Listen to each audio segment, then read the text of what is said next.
Please call the CEO. The CEO here is Sean Sanders.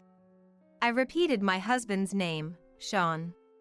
However, the receptionist looked confused and responded, "There's no one by that name here." Huh? I couldn't understand what was happening. At that moment, I heard a voice from behind me. "Is a jealous pauper here to disrupt our business?" I turned around and saw Tracy with a mocking smile on her face. At that instant, a terrible thought raced through my mind. Why isn't Sean here? And why is Tracy here? But from the look on Tracy's face, it was clear she knew something.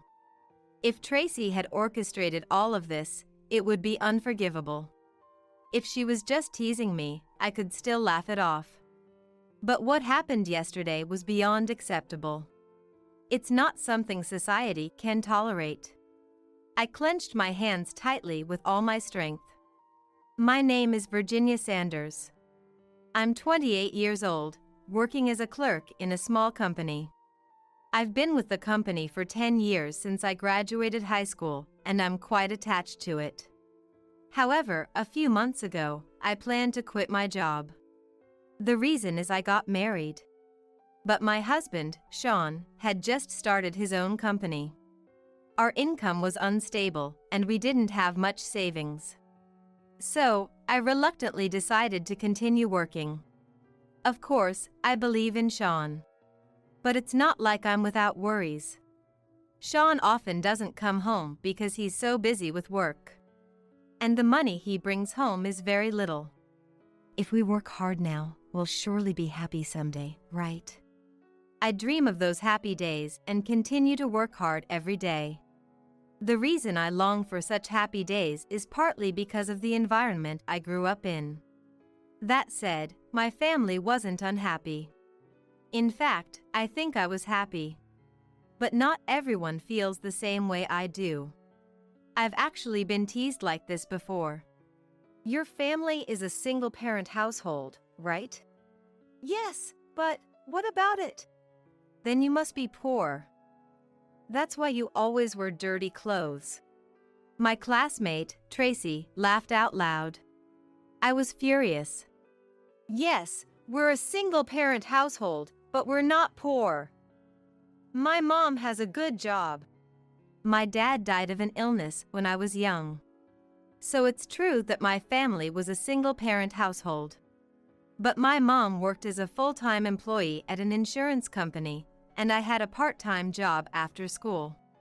We didn't have an abundance, but we weren't struggling either. However, many people think like Tracy. Even after high school, I've been told the same thing many times. Each time, I denied it. We're not struggling. I am happy. How many times have I repeated those words? Eventually, I started to wonder if I was truly happy. Surface-level relationships were fine, but I avoided deep connections.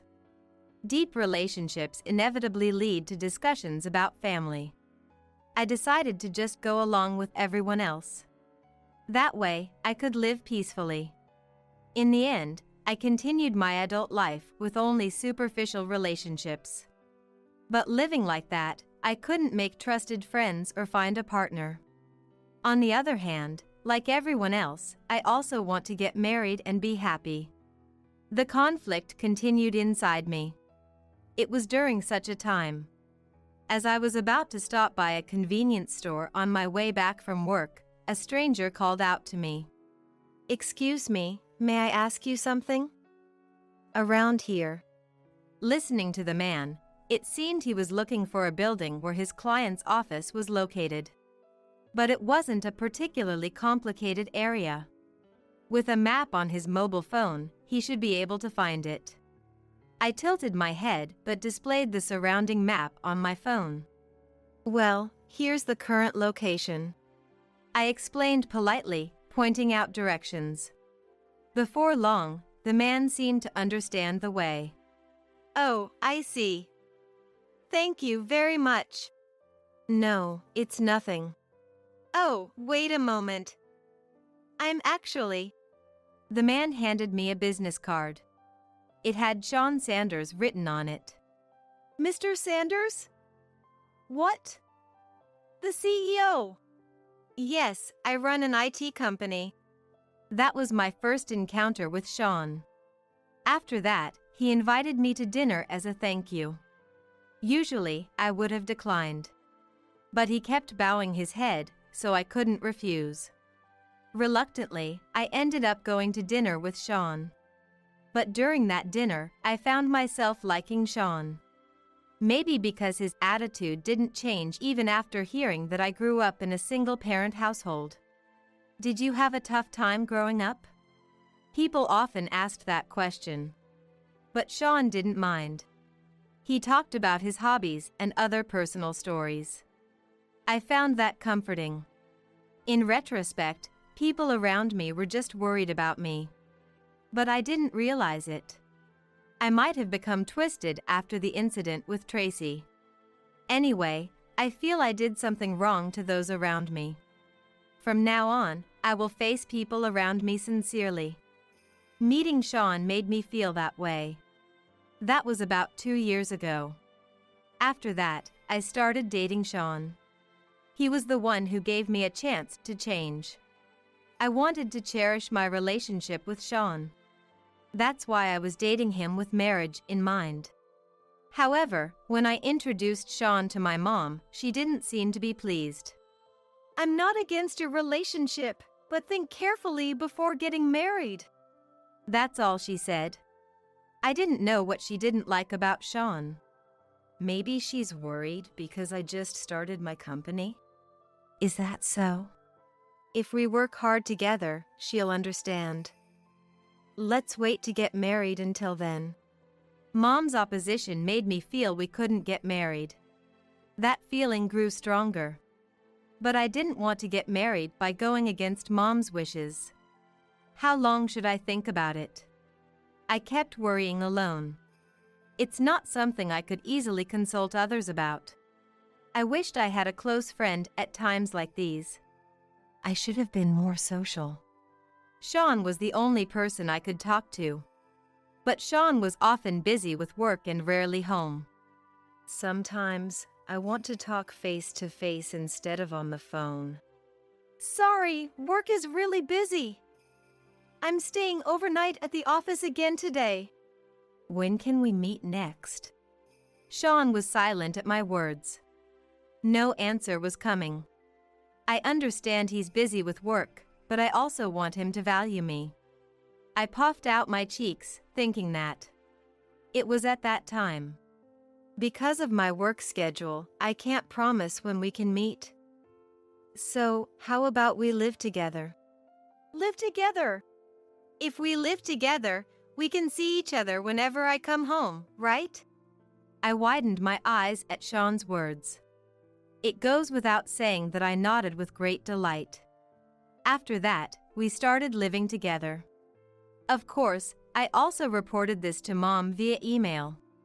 Then Mom replied, "Take a year to see how it goes." See how it goes? What does that mean? I tilted my head. Naturally, no answer came. But it must mean that if we live together for a year, then it's okay to get married. Surely, if we live together, we'll understand each other's good and bad points. There is a disadvantage of getting bored, but there is also the advantage of being able to support each other closely.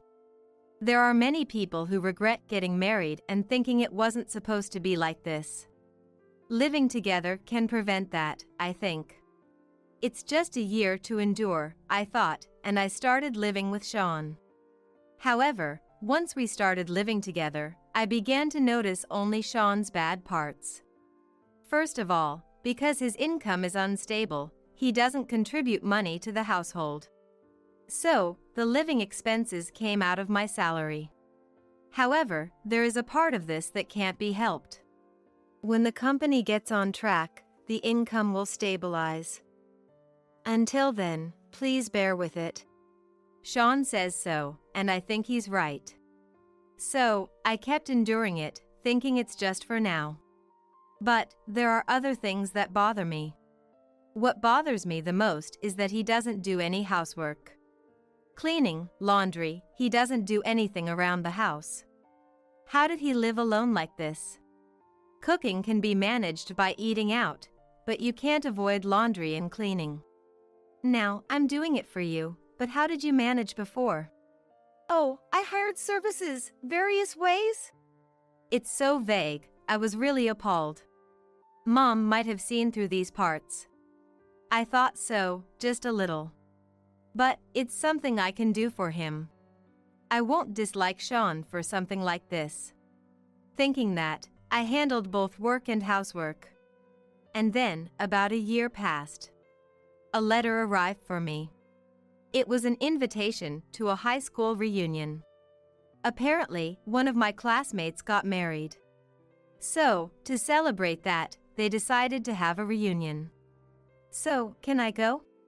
I don't mind. I have a business trip too. Okay. Then, I'll go. With that, I got Sean's permission and attended the reunion after a long time. The venue was filled with familiar faces. Among them, Tracy spoke to me. Hey, isn't it poor Virginia? Did you even have clothes to wear to the reunion? I'm not poor anymore. I have a job now.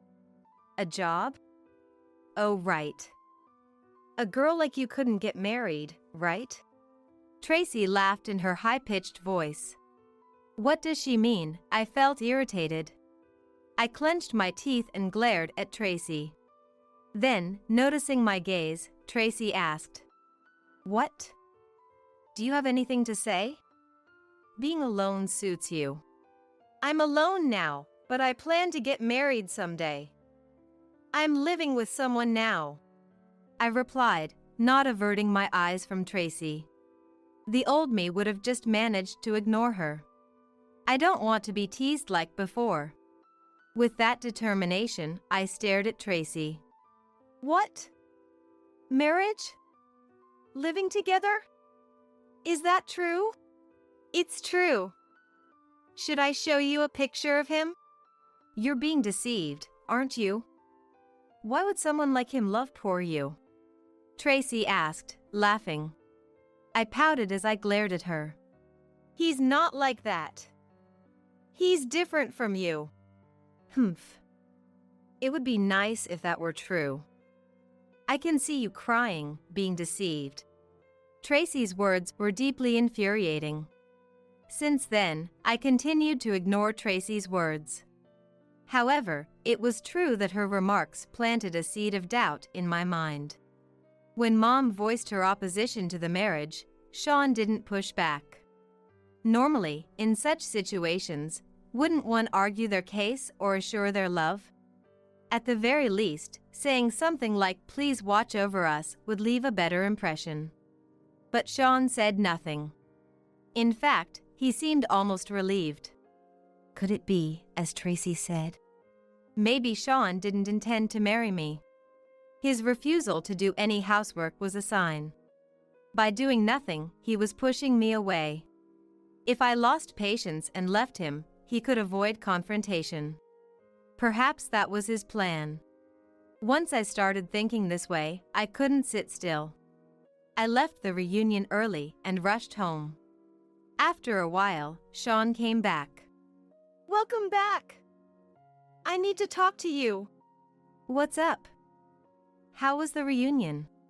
That doesn't matter. Come here. I called Sean to the living room. I had him sit across from me and placed the marriage application on the table. A marriage application? What's this? Well, at the reunion today. I told him what Tracy had said, and then asked about our marriage. Oh, I see. I do intend to marry you. Really? You're not deceiving me? When I asked, Sean nodded deeply. Then he picked up the pen I had placed. I'm not deceiving you. If you want, I'll sign it right now. Then please sign it. I had my phone ready. And I started recording.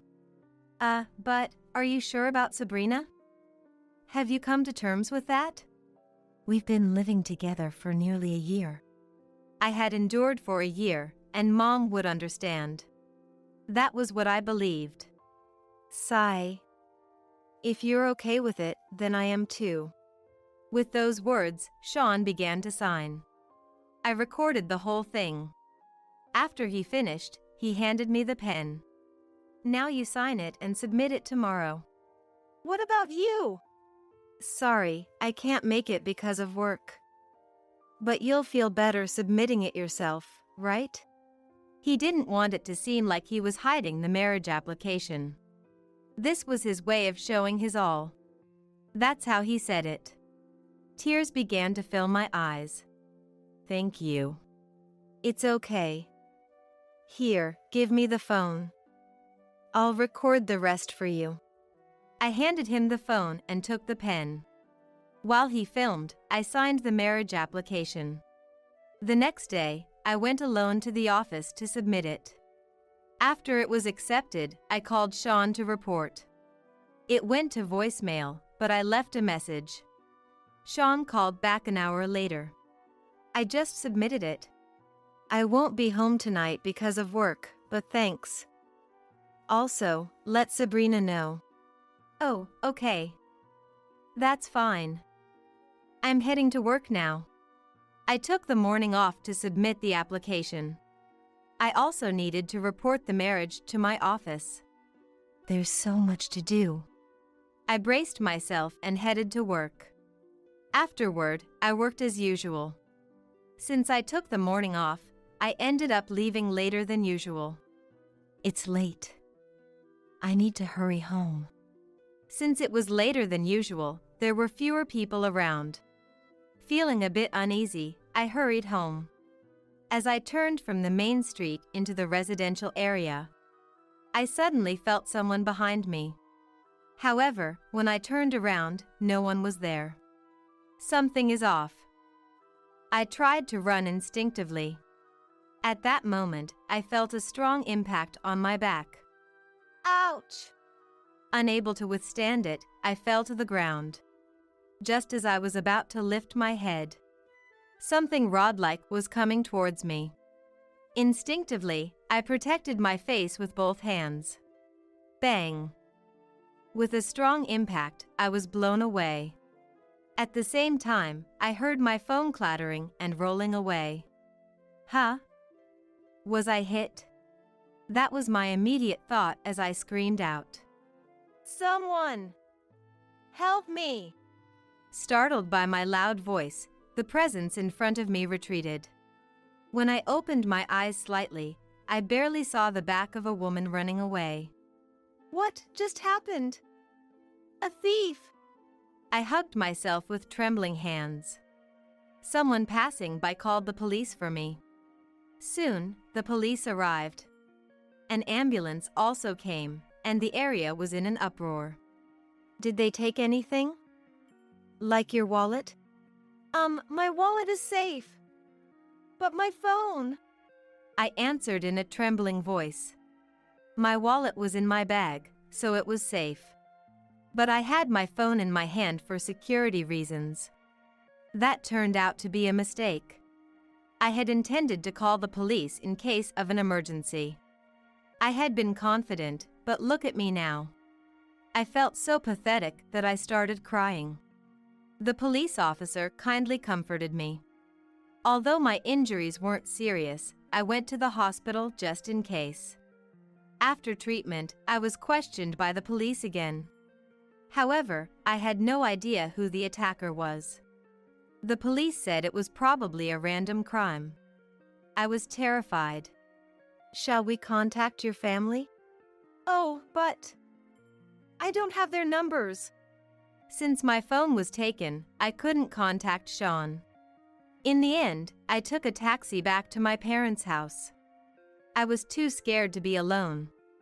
I stayed with my mom, and the next day, I went to Sean's office. I presented my business card to the receptionist and spoke to the woman at the counter. Excuse me, I would like to see my husband, Sean Sanders. I'm Virginia Sanders, his wife. When I said that, the receptionist's face clouded.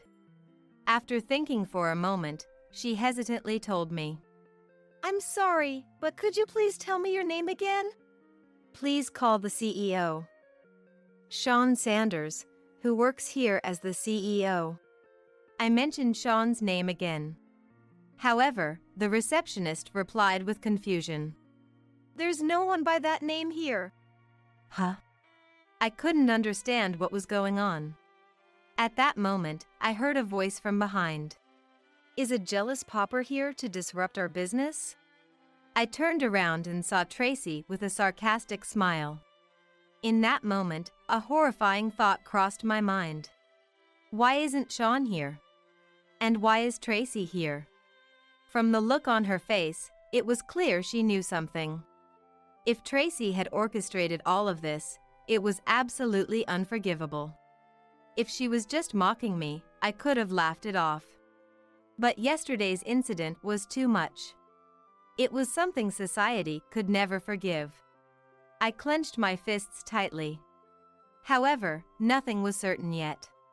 I needed to proceed carefully. I took a deep breath and spoke to Tracy. I'm not here to disrupt anything. I'm just here to see my husband. Husband? Does he even exist?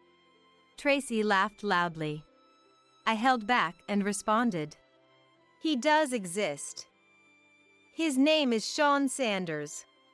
Sanders? I don't know that name. There's no one like that here, right, Nadia? Tracy asked the receptionist, Nadia. Nadia nodded, looking confused. Yes, we don't have anyone by that name. See? Now get out of here already. Tracy made a shooing gesture. I frowned instinctively. But Sean is the CEO here. Shut up. Our CEO is not Sean, it's Keith. Keith Kelly. Tracy banged on the reception desk. The noise startled me. If you understand, get out of here now. I clamped my mouth shut at Tracy's shouting.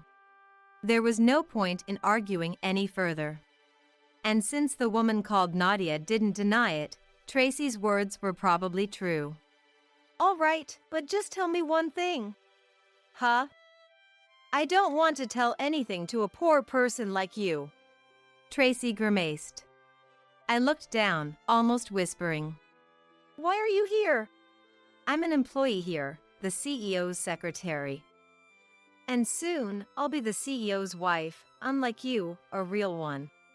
Tracy laughed through her nose. I was so frustrated that tears started to flow. You were probably scammed into marriage, weren't you? Using our company's name, what a loser. Sean. Yes. Go to the police with your scam story. Tracy pushed my back. And just like that, I was pushed out of the office. You're a nuisance. Don't come back to this company again. Tracy said while making a shooing gesture.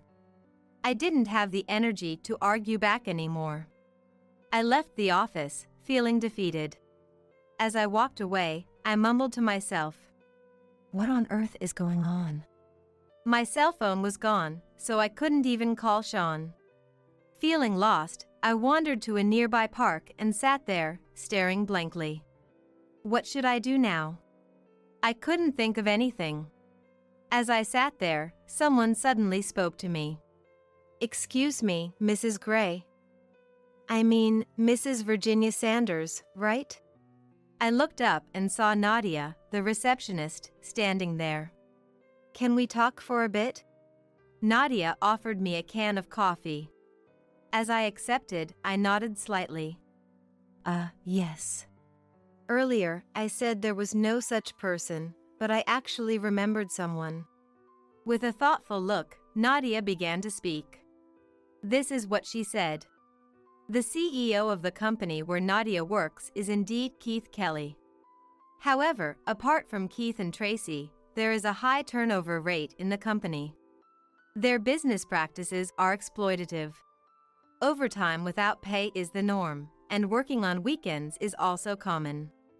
Moreover, Keith and Tracy have a dominating presence in the office, creating a very toxic atmosphere.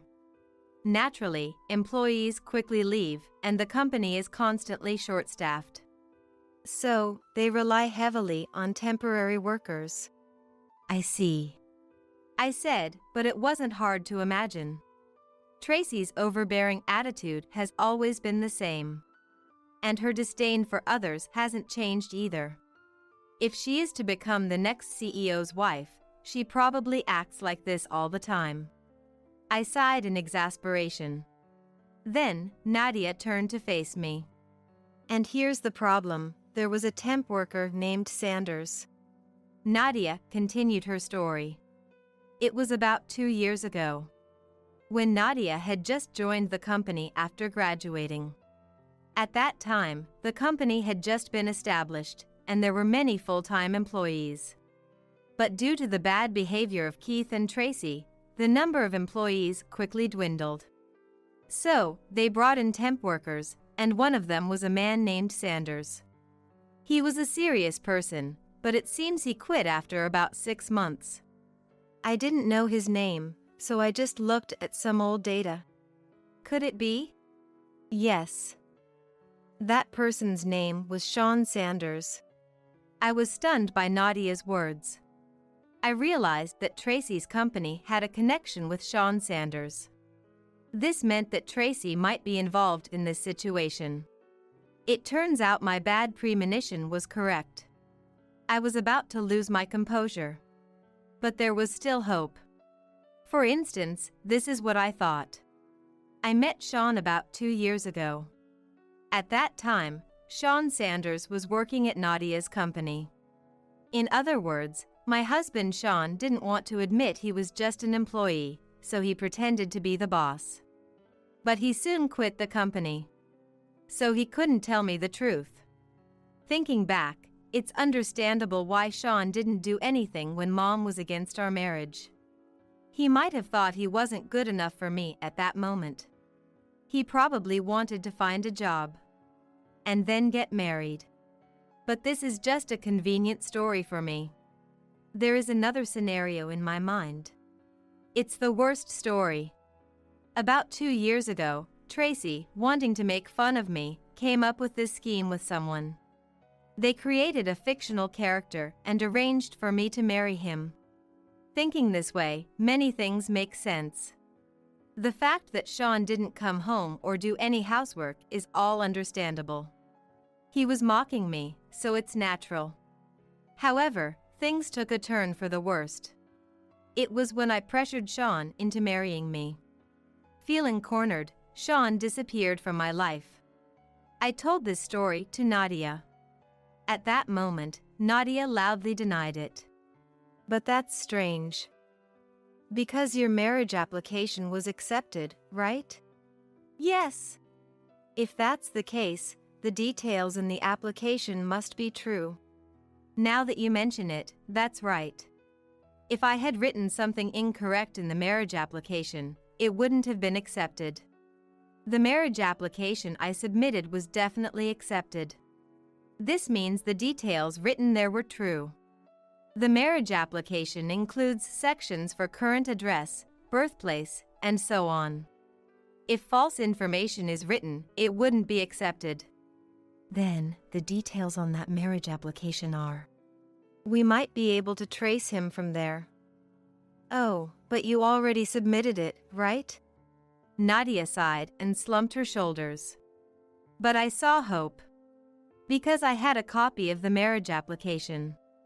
In fact, it was just before I submitted the marriage application. I reported to Mom that I was going to submit it. At that time, Mom told me to make a copy. She said it would be a good keepsake and useful in case something happened. I didn't think much and just made the copy.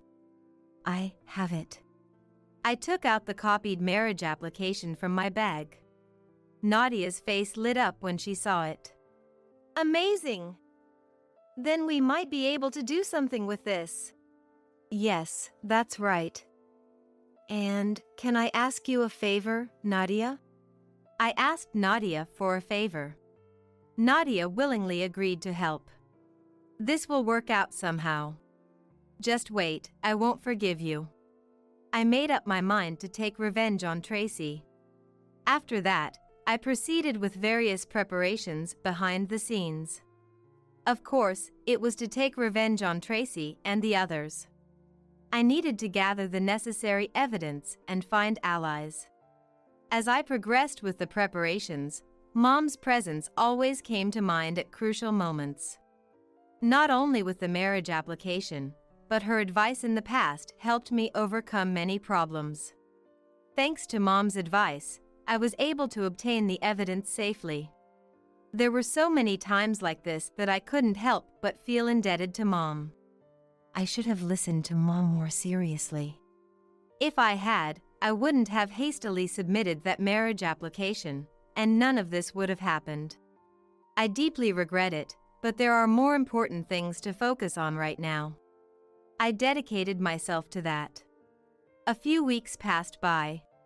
One day, a call came from an unfamiliar number. I had lost my phone in the incident. Could it be someone who got my new number from someone else? With that thought, I answered the call. Immediately, a loud voice came through the phone. What are you doing? Hurry up and answer. This voice. It's Tracy. I frowned instinctively and asked back. Tracy? How do you have my phone number? Shut up. I've contacted so many people. I'm exhausted. It seems she called every classmate she could think of. Anyway, it's convenient that she contacted me. I was just about to get in touch with her. With a mischievous grin, I asked Tracy. All right, fine. So, what do you want? What do I want? What did you do? Huh? I didn't do anything.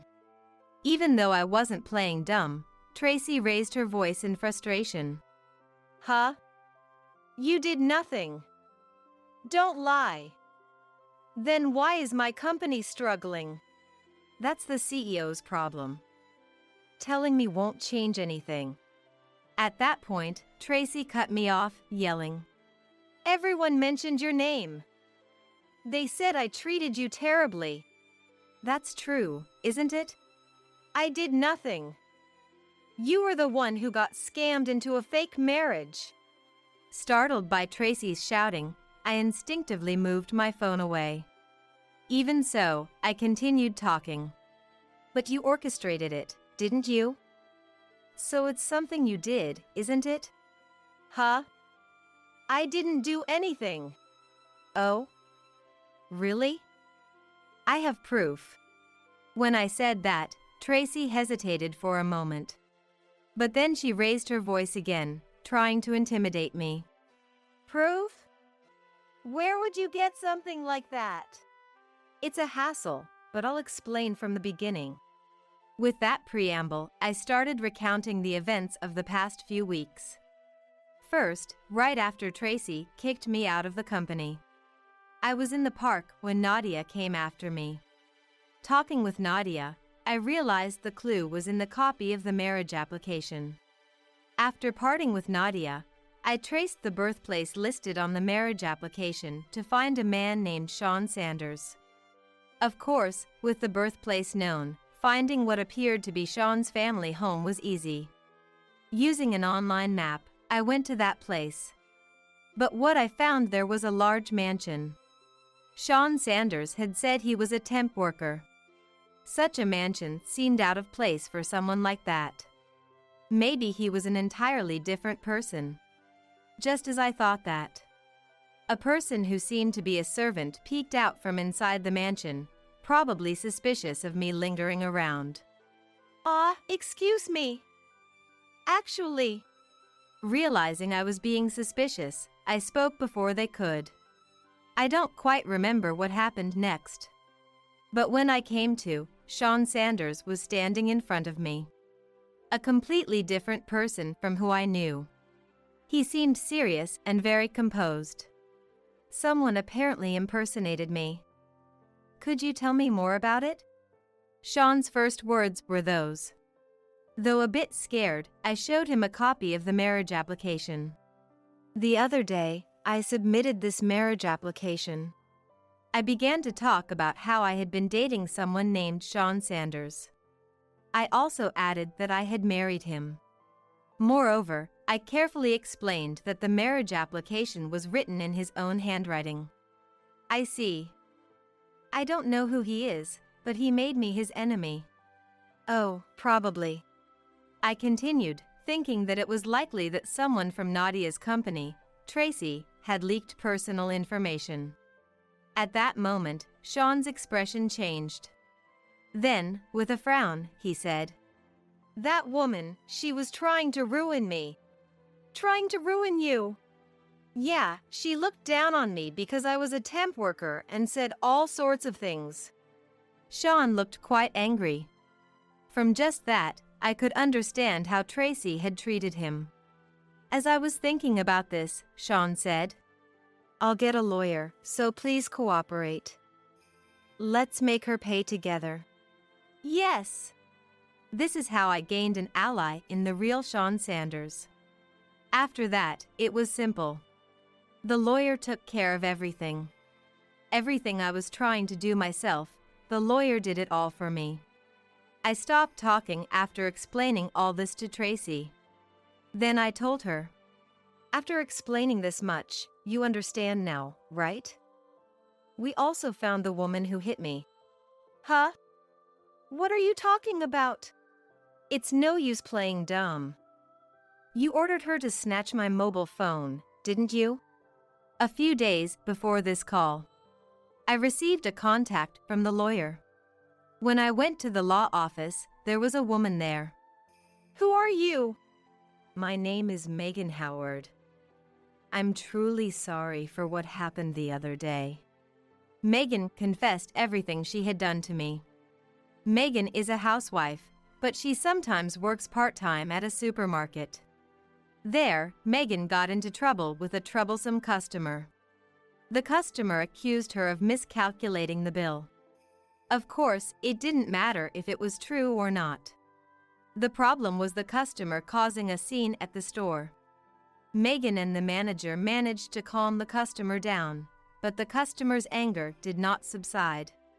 After finishing her part-time job, Megan left the store, only to be ambushed by the same customer. The customer threatened her, saying they would make it impossible for her to work there. Megan apologized repeatedly, but the customer wouldn't listen. Moreover, the customer began to follow Megan around. That customer was, in fact, Tracy. "So, she told you that if you hit me and took my mobile phone, she would stop bothering you, right?" "What are you talking about? I don't know anything about that."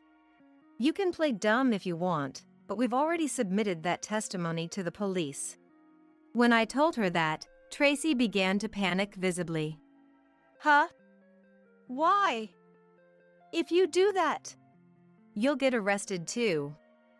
"But it's what you did, right?" "Don't mess with me!" Tracy shouted. But no matter how much she yelled, the outcome wouldn't change. "Your destination is prison," I declared to Tracy in my mind. Tracy, unable to calm her anger, began to argue in a way that seemed to blame me. "Why would I need your mobile phone? I don't want it. The story doesn't make sense from there."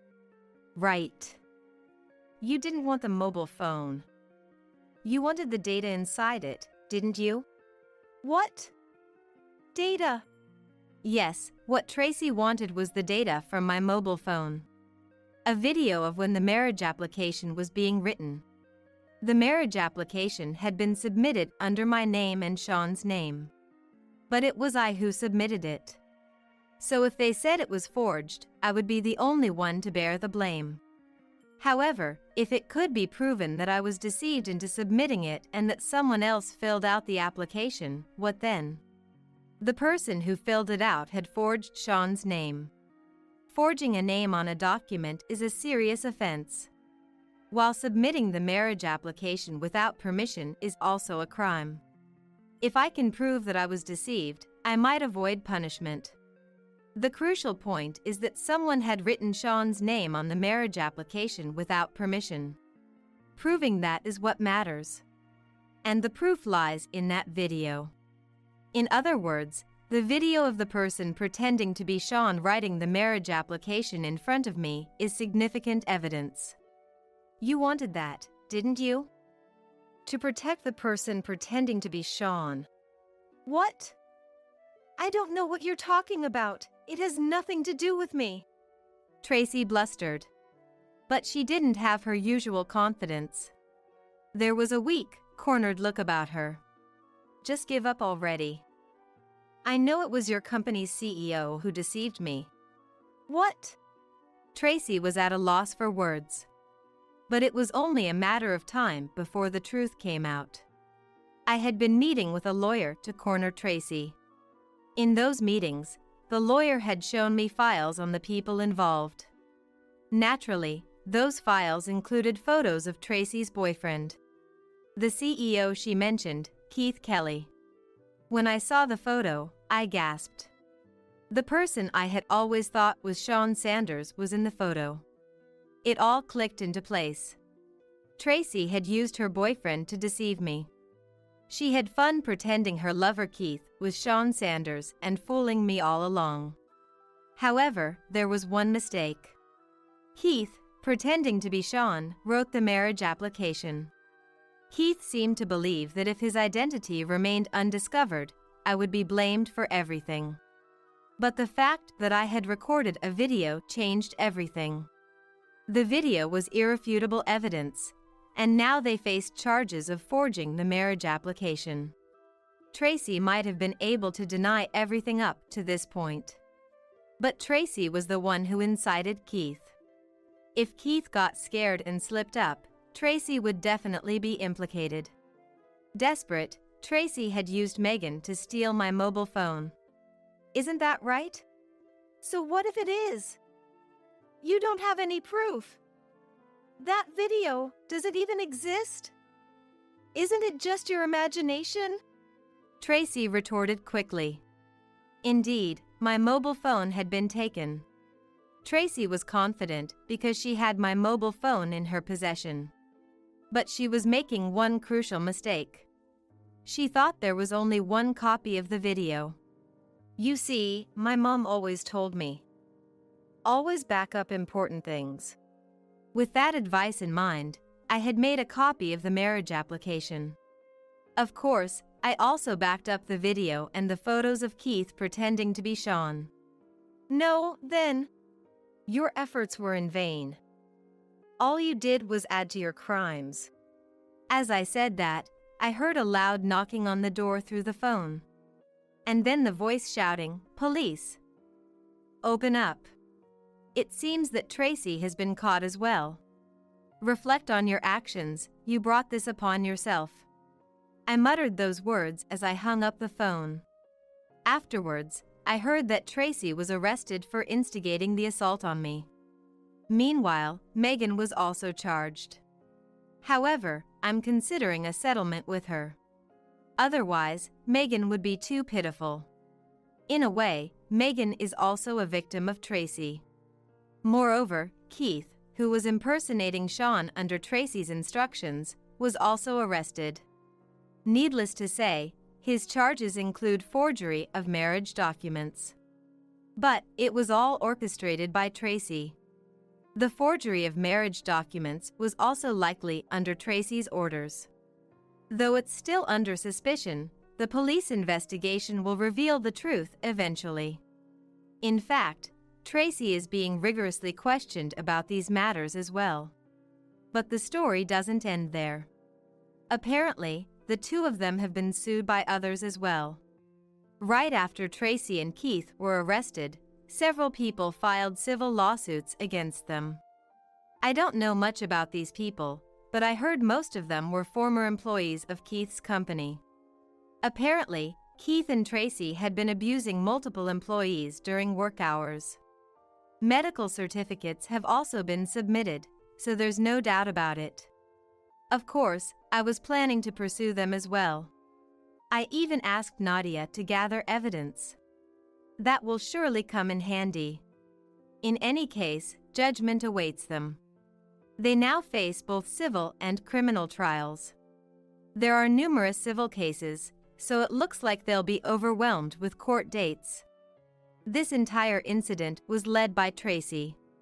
Keith can be seen as someone who was dragged into it. Given this situation, there's no way Keith would choose to continue his relationship with Tracy. In the end, Keith broke up with Tracy. But Tracy hasn't accepted it.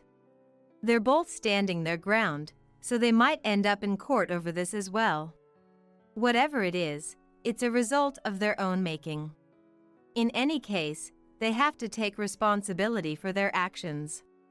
As for me, not much has changed. Of course, I've informed my boss about the broken engagement. I have mixed feelings about it, but I couldn't hide the truth. So I just laid it all out. Needless to say, I haven't fully come to terms with it. But I feel like I've returned to my previous routine. My workplace hasn't changed, and neither has the nature of my job. The only change might be that I've grown closer to Nadia. So, how's the new job, Nadia? It's great, thanks to Mr. Sanders. With Keith and Tracy's arrest, the company Nadia worked for went bankrupt. The employees were scattered, but Nadia was taken in by Sean's company. I think he appreciated her efforts for me and Sean. And how about you, Virginia? Things seem to be going well with Mr. Sanders, right? Well, that's... Since then, I've grown quite close to Sean. However, our marriage application was just annulled. Still, maybe I should muster the courage to try again. When I discussed the whole situation with Mom, including about Sean, she made a quiet remark. I'm relieved that this new guy seems good. It seems Mom had seen through everything from the beginning. One evening, my son Polly, his wife Rachel, and I had a conversation. Please start saving some money and make plans to move out. The couple had suddenly moved into my house one day and had a habit of spending recklessly. As soon as I said that, the two of them turned pale and confronted me. Why do we have to leave? And you said we could stay here. They started yelling various things. You don't help with housework, and you keep asking for money. You need to become independent already. Perhaps my words hit a nerve, as Rachel's eyes widened in anger and her face turned red. Get out, you parasitic pensioner! She grabbed a lottery ticket from her bag and threw it at me. Annoying mother-in-law! Here's a lottery ticket for you as a parting gift. Now get lost! The lottery tickets they bought never won anything. They were practically trash, but if I didn't pick them up, they'd be scattered all over the place forever. As I was diligently picking them up, Rachel watched me with a mocking laugh. However, a few days later, I found myself heading to the bank where Rachel worked with one of those lottery tickets. My name is Belinda. I am now 64 years old. My name is somewhat unusual, and people often asked about its pronunciation. This often served as an icebreaker with classmates and friends. During my last summer as a college student, I can't figure out how to pronounce your name. Can you tell me? Someone approached me and said. He was a small, curly-haired boy. By the time we were in college, most people got it right, but he still made a point of asking. Belinda. I wrote it down in large letters on my notebook. I meant to be a little mean. But he smiled happily and said my name over and over again. I never imagined that I would start living with him after graduation and eventually marry him. Fate works in mysterious ways. For several years after our marriage, we were not blessed with children, but we spent those years leisurely together. Then we had our son Polly, and the following year our daughter Sissy, making our family lively and bustling. I thought we would spend our days as a family of 4. Thinking about my children and husband every day, I was convinced the years would fly by in no time. I never doubted it until my husband Dylan had a car accident. That morning, Dylan, with his usual smile, said to me, "Polly and Sissy, I'm off, see you later," and went out. We all thought he would come back as usual. However, on his way home, he was hit by a car driven by someone who had been drinking. According to the police, the driver had relaxed because it was the weekend and had a drink before heading home. Such excuses didn't matter. I just wanted Dylan back. I wanted him to come home safely. I would never see Dylan smile again. Still, I had to decide to raise my young children on my own. While working as a contract employee, I also struggled to manage housework and childcare. Polly and Sissy grew up without any major injuries or illnesses, progressing smoothly through elementary, middle, and high school. As they grew and became more independent, I felt both sadness and joy. "Mom, when I grow up, I'll make sure you can take it easy." Polly always said that on my birthday. "Thank you. But don't worry too much about me." "What are you talking about? You've raised us all by yourself. Let me repay you." "Oh, really, it's fine." It's an unforgettable memory of when the 3 of us gathered modestly around a small whole cake. Eventually, the 2 graduated from college and got jobs. Polly got a job offer from a trading company, and Sissy started working as a programmer. Looking back, it all happened in the blink of an eye. Life has somehow already reached its midpoint. Well, looks like I'll be living alone now. In the suddenly quiet house after the 2 left, I made myself some coffee and took a moment to relax. One year-end, Polly came home with a woman. She had a strikingly beautiful face. I was surprised. I invited the 2 into the living room to hear their story. "Nice to meet you. My name is Rachel. I'm dating Polly." "Oh my. I didn't know Polly had such a lovely girlfriend. Where did you 2 meet?" "Rachel works at a bank. It's the bank that deals with my trading company. That's how we met." "You work at a bank? That's very respectable." "Not really." She smiled softly like a flower. "Mom, I plan to marry this woman, Rachel." Blushing from his face to his ears, he confessed.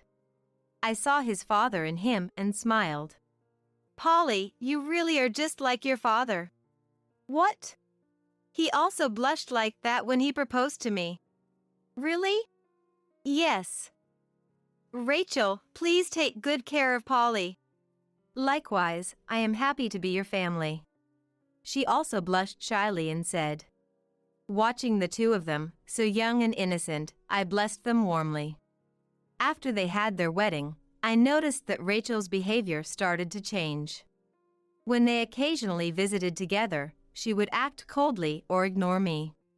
"Rachel, could you help with dinner?" "I'm busy right now," she said sharply, even though she was just looking at her phone.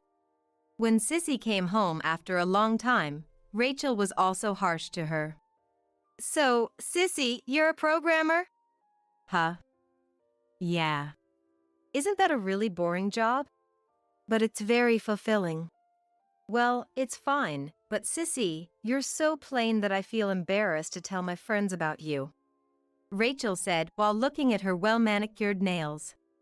Then she glanced at Sissy's hands. Sissy kept her nails short, but they were rough and dry, some even cracked. Noticing this, Sissy hid her hands, feeling embarrassed. She glared at Rachel with a sullen face, but Rachel remained indifferent. Rachel continued to work after getting married. As a bank employee, she probably took care of her hands for the job. However, calling Sissy plain or embarrassing seemed unfair. After Polly and Rachel left, Sissy and I talked over drinks. Mom, was Rachel always like that? I thought she was really nice when we first met. Had something happened to change her? Or had she been hiding her true self? Either way, I found it hard to deal with her, and I didn't want to live together and have a mother-in-law and daughter-in-law conflict. But around late summer, Polly started saying he wanted to live in my house, which is under my name. I know it's a lot to ask, but we really want to live here. You were renting an apartment, right? What are you going to do about that? The renewal process didn't go through in time. Rachel forgot about it, so we have to move out. Is Rachel okay with moving in with me? What about her commute? I've told her everything. She's fine with it and will take the bus from here. I see. It's all so sudden, so I'm a bit worried. Please! I'll contribute to the household expenses. After many discussions, I decided to let them move in with me. They should help out with some of the housework, right? I thought about that while tidying up the room, waiting for them to move in. However, once they moved in, neither Polly nor Rachel did anything. They left everything to me, saying they were too busy with work. I understand Polly works late, but Rachel, you come home on time, right? You could at least help with dinner. Belinda, I'm tired when I get home. I need you to take care of that. She pouted, her lips pursed. It seemed Rachel never intended to do anything from the start. Even when I asked Polly to tell her to help, she would complain while standing in the kitchen. But that was still better. Eventually, Polly started siding with Rachel. Rachel, can you do the shopping today? I asked her on a day off, and she looked annoyed. Seeing this, Polly stepped in between us and glared at me. Mom, isn't that a bit harsh? Making Rachel do the shopping. No, it's not. I just ask her to cook dinner a few times a week or clean the bathroom. That's not true. I heard you've been making her redo the cleaning out of spite. I never said that. Belinda, you're a liar. Just the other day, you kept nagging me to clean properly. Nagging. From then on, it became a back and forth of accusations. Polly had been fed a lot of negative things about me from Rachel. Given his tendency to side with the stronger personality, his attitude towards me worsened. Sissy tried to talk to them on my behalf, but it was no use. Why should I listen to Sissy? It's laughable. You've always been so bossy for a little sister. They wouldn't listen to reason. Sissy and I were at our wits' end. To make matters worse, they had a habit of overspending. They bought things they didn't need, maxing out their credit cards each month.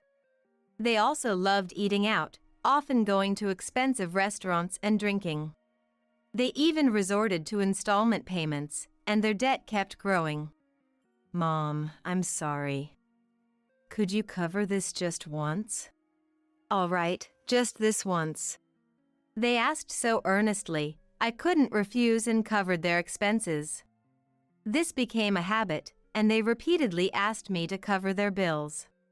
Polly and Rachel started to rely on my money, spending without limits. I had to put a stop to it. You two are spending too much. I'm not covering your bills anymore. Manage your own money. Belinda, that's not fair. We contribute to the household expenses too. That's just basic responsibility. Mom, you're being too strict. No, I've been too lenient. I said it firmly. Their spending habits are intolerable. Then the two of them sighed in annoyance and left the room irritably. In the house they left. This is troublesome. I muttered to myself. This happened about 3 times, and no matter how much we talked or warned them, they didn't listen. Polly and Rachel often bought lottery tickets. Even if they lost, they kept buying, hoping for a big win they couldn't afford. They say you can't win if you don't buy, but in reality, you're more likely to lose even if you buy. I noticed that the trash bin was filled with losing lottery tickets. One night, I had a talk with Polly and Rachel. Why don't you save money properly instead of aiming for a big win with the lottery? That again? We are saving money, right, Rachel? Of course, Rachel said proudly, flaring her nostrils. but you're buying so many lottery tickets? I pointed to the losing tickets in the trash bin with my chin. Now's the big chance. If we win, we'll be rich. As I opened my mouth to argue, Polly quickly interrupted. Getting rich without working is a dream come true, right? You haven't even won $1 so far, have you? But if we win, we can make Mom's life easier, so cut us some slack. There's no way to rely on the if we win scenario. Then what should we do? Save some money and plan to move out of this house. As soon as I said that, the two of them came at me, their faces changing color. Why do we have to move out? And You said you'd let us live here. they shouted in various ways. You don't help with housework and keep demanding money. You need to become independent. How dare you talk like that? Rachel, apparently offended by my words, shouted with her eyes glaring and her face red. Get out, you freeloading old woman! She grabbed a handful of lottery tickets from her bag and threw them at me. Steam was practically rising from her head in her fury. I looked at Rachel, Polly, and the lottery tickets scattered on the floor. I was surprisingly calm, thinking that it would be up to me to clean up those lottery tickets. You noisy mother-in-law! Here's some lottery tickets as a parting gift. Now get out. What? I said, that's your living expenses from now on. Got it. Mom, I've had enough too. I want to cut ties. Cut ties? Why? Can't you understand? How it feels to have a parent like you. You always lecture us in detail. Isn't that overprotective? I looked at their faces alternately, feeling an indescribable mix of sadness and frustration. They really want to kick me out. To treat me so harshly means that's how they truly feel. I dropped my shoulders and said, Fine. I'll pack my things and leave soon. I'll take these lottery tickets as a parting gift. Even though they're just trash, if I don't clean them up, they'll remain scattered here forever. Although I'm handing the house over to them, it's still in my name. Whether they are losing tickets or not, I have to clean them up. Rachel watched with amusement as I picked them up diligently. After packing my things, I explained the situation to Sissy and decided to live with her. Sissy is already married and lives in an apartment with her husband Ethan. I took a bottle of good, slightly expensive liquor and handed it to Sissy. Polly is so cruel. Sissy poured herself a drink, downing it quickly and venting her frustrations. Sissy, angry on my behalf, was drunk and began complaining about Polly and Rachel. Giving a lottery ticket as a farewell gift? That's ridiculous. I'm so tired of the mother-in-law and daughter-in-law conflict. I sighed, looking at the lottery ticket in my hand. Have you checked the winning numbers? Now that she mentioned it, I hadn't had the time to think about it with all the packing and moving. Sissy leaned in to look at the ticket. Can't you check this online? But they're probably all losers. It's fine, no need to check. Mom! She set her glass down with a thud and looked at me with bleary eyes. You should always check these things, just in case. Do you think so? Absolutely. It'd be frustrating to think we had nothing. Even if it's just $1 or $2 or 100 million, a win is a win. Pressed by my daughter's insistence, I borrowed her laptop to check. Which one should I look at? This one, I think. When she pointed at the button labeled Check Winning Numbers, a list of lottery names appeared. I searched through the various names to find the one that matched my ticket. Finally finding it, I began comparing each number on the screen with those on my ticket. The text is so small. With Sissy reading out the numbers, I went back and forth between the screen and my ticket for about an hour. So far, no winners, and I was beginning to feel resigned. But as I picked up the last ticket, I thought I recognized the number. Wait, is this? Sissy noticed too. The number seemed to match the top prize. I must have memorized it from looking at the screen so many times. It can't be. I must be mistaken. I checked the screen and my ticket again. But no matter how many times I looked, the numbers matched. And the top prize was $9 million. I was speechless, almost falling off my chair. $9 million? How much is that? $9 million? Sissy's eyes widened, her drunkenness replaced by shock. Ethan came rushing in to see what was going on. The three of us checked and rechecked countless times. It was definitely a winning ticket. The reality was so surreal that we pinched our cheeks to make sure we weren't dreaming. Apparently, it wasn't a dream. Polly and Rachel must not have checked it. They were probably too distracted by arguing with me. With the winning ticket in hand, I decided to go to the bank the next day. The nearest bank to Sissy's house was the one where Rachel worked. I wasn't thrilled about it, but the other options were too far away. Determined to get it over with quickly, I walked into the bank. Rachel stood at the counter with a smug look on her face. When she saw me, she briefly scowled and clicked her tongue. There were few other customers, and I was called up immediately after taking a number.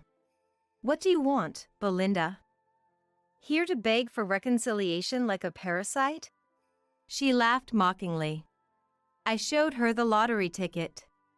I won the lottery. I need to process the claim.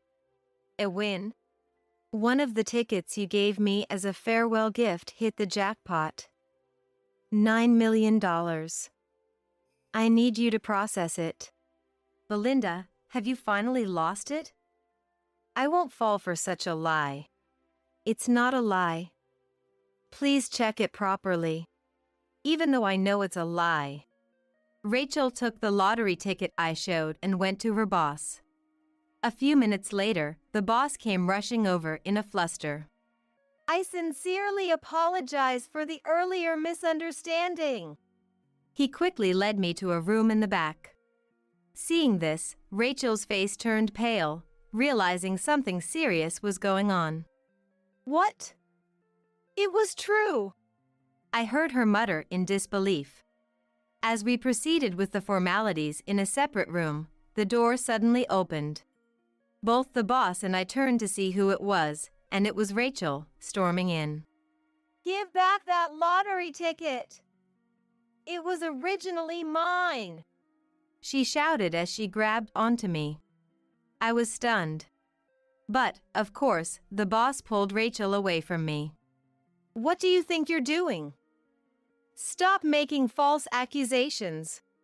That lottery ticket, I bought it. It's mine.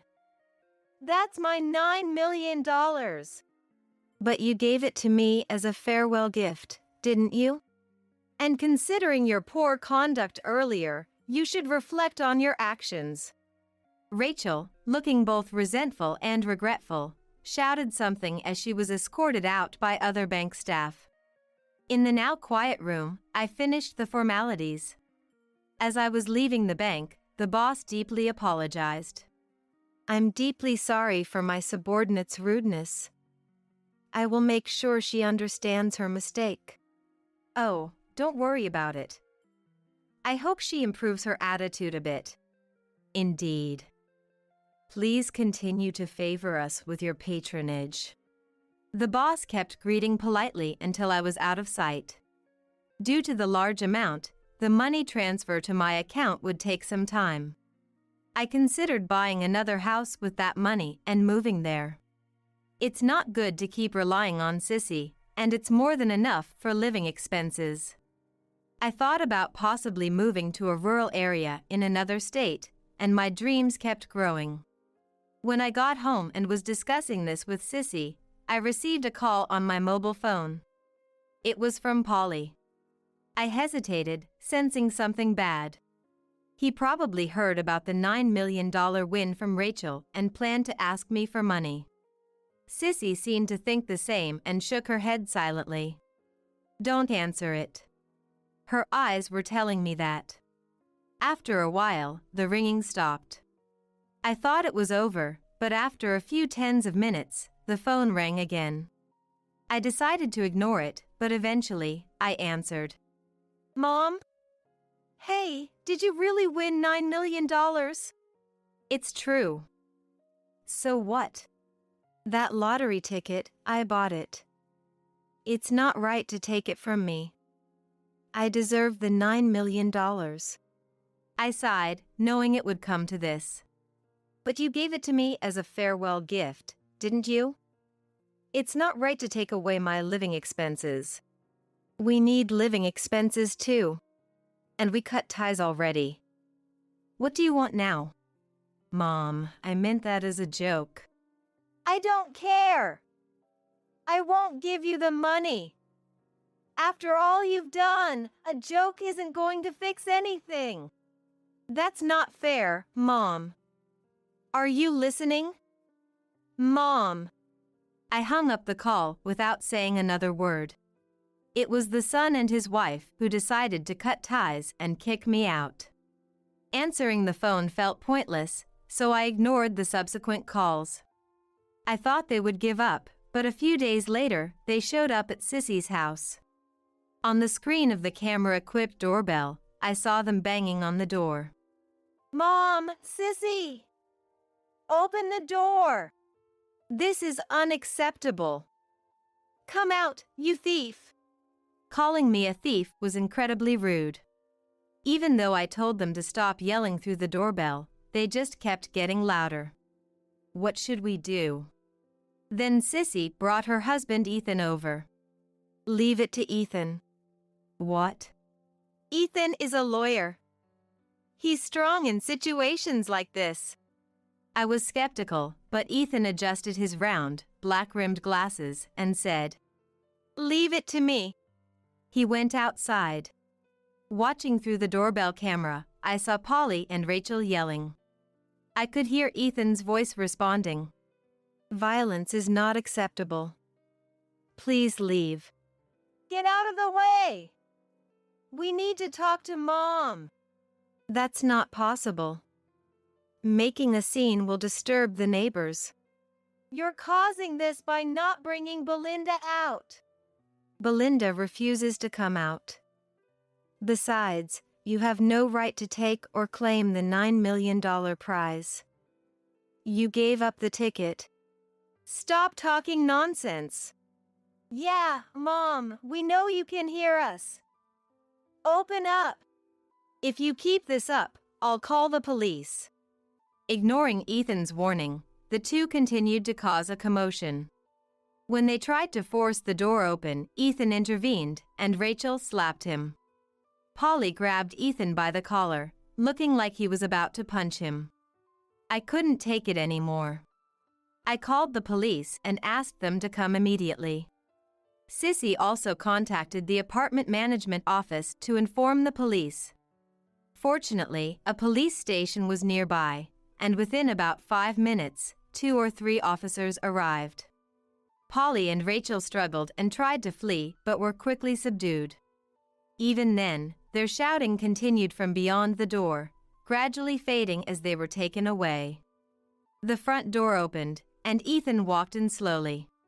His clothes and hair were disheveled, his round glasses almost falling off his face, looking like he had just returned from a battlefield. Despite being a gentle person who disliked violence, he had gone through so much trouble for me. Sissy and I both thanked him profusely. I decided to treat him and Sissy to a fancy dinner soon. As for Polly and Rachel, we heard from the neighbors. Apparently, their relationship started deteriorating the day I claimed the $9 million prize. They argued every night, becoming the talk of the neighborhood. They shouted about how they shouldn't have kicked me out or given up the lottery ticket. They claimed the $9 million should have been theirs. Eventually, they started blaming each other. After being taken by the police, their relationship became even more strained. A few days later, things quieted down, and it turned out they had divorced and were living separately. A moving truck came and took Rachel's belongings away. Polly stayed in the house and frequently came to us. "Give me some money," begging us. "Mom, share the money with me. I'm drowning in debt and can't manage anymore." "I told you to manage your money, but you didn't listen. Now you have to face the consequences." "Don't say that. You've got to be thinking about me, right? Like inheritance or something. There's got to be something, right?" "There isn't." "What?" "If it's for me or Sissy, I'll use that money without hesitation. But for you, Polly, I won't use it. I've cut ties with you." "Are you still saying that? That was..." "And I'll make sure you don't get any inheritance." "What? What do you mean by that?" "That's exactly what I mean. So, deal with your debts on your own." Polly left that day, looking utterly dejected. The once confident swagger he had just a few days ago was completely gone.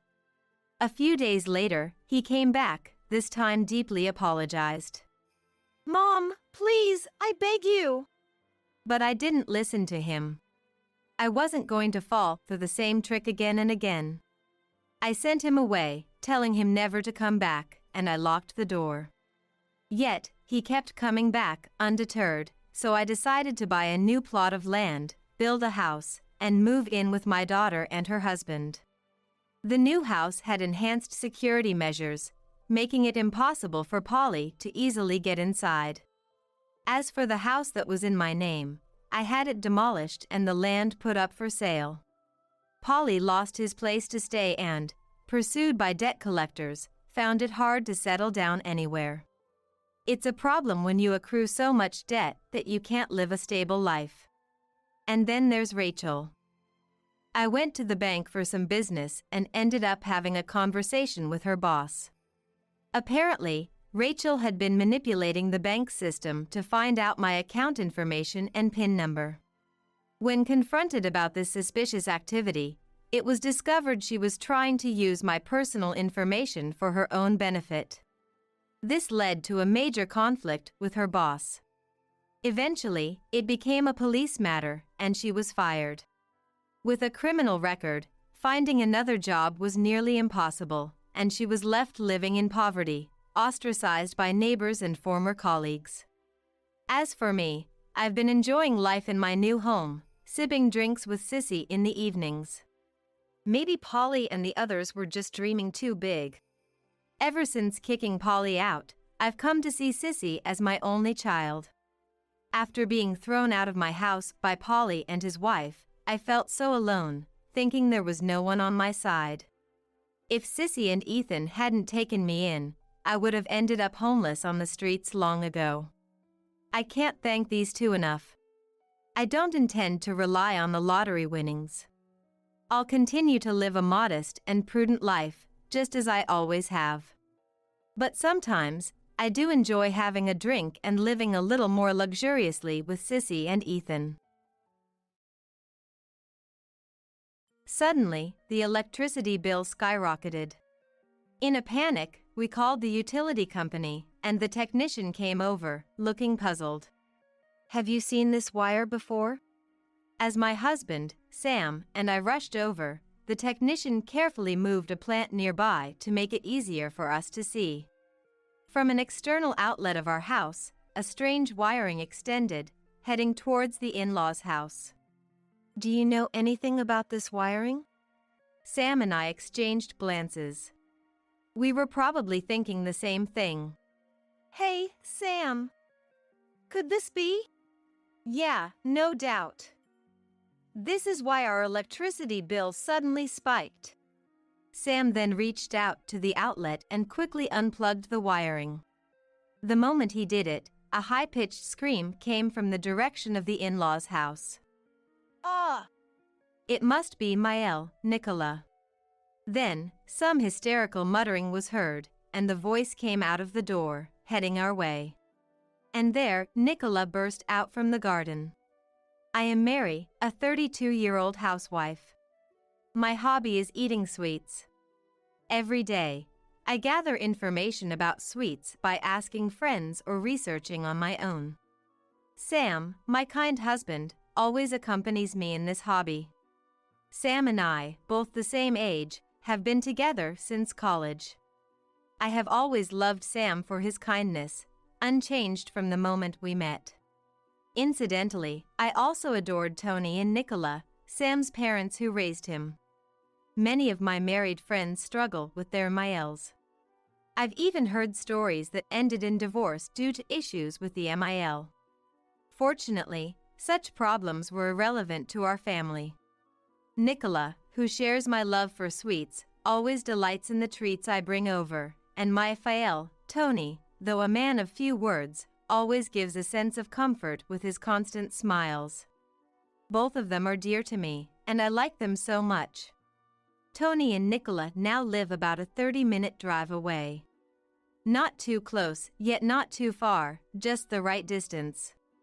But sometimes, I think, would it be possible to live together with such a couple? Not that I want to live together. But, perhaps, it could work out well. I was fond of them to the point of entertaining such thoughts. However, the world isn't always so sweet, as I would later come to realize the truth. One day, I was baffled by the news Sam shared with me. What? Tony and Nicola? Turns out, Tony and Nicola were moving into the vacant house next door to us. I had assumed their in-laws' house was owned, but it turned out to be a rental. They were considering moving since their place was getting old. And when they found out the house next to ours was vacant, they set their sights on it.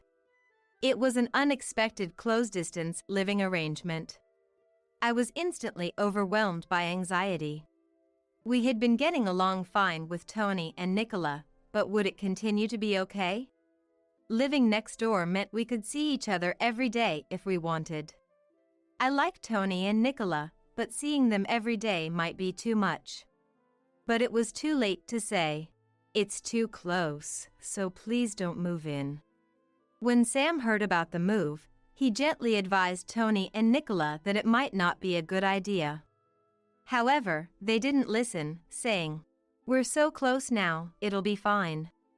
I wanted to kick myself for my previously optimistic thought that living together could be possible.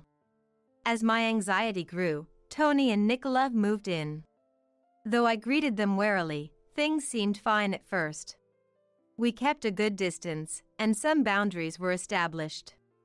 But as they settled in, Nicola began to cross those boundaries. That was the force that overcame all the actions we didn't want her to do. Unannounced visits became the norm, and when she came over, they acted as if our house was her own. Not only that, but our actions seemed to be constantly monitored. Then, after finishing an unannounced visit and dinner inspection one day, Nicola made an outrageous suggestion. "Hey, Mary, I've been thinking, why don't you stop locking the door?" What? I couldn't believe my ears. Because can you believe it? In this day and age, Nicola was suggesting we keep our house unlocked, making it accessible to anyone at any time. That's not reassuring at all. Of course, it's unwelcome. Ever since Nicola moved in, even the doorbell ringing startles me, And now there's the added possibility of Nicola slipping into our house unnoticed. Again, of course, that's unwelcome, given how dangerous things are these days. I guess not locking the door does feel a bit scary, I said with a smile, trying not to offend, but Nicola frowned. Oh, Mary, you worry too much. But it's okay. Once we get to know the neighbors better, I'll make sure they look out for us. Until then, well, Tony and I are around. We'll be popping by often, she said, her words coming from a place of goodwill, which I appreciated. That's why I couldn't say that her frequent visits were becoming a burden. But there's only so much one can take. Last week, Nicola came over every day for 7 days. I end up having tea with Nicola at our house every day. It's no wonder frustrations arise when we're together so much.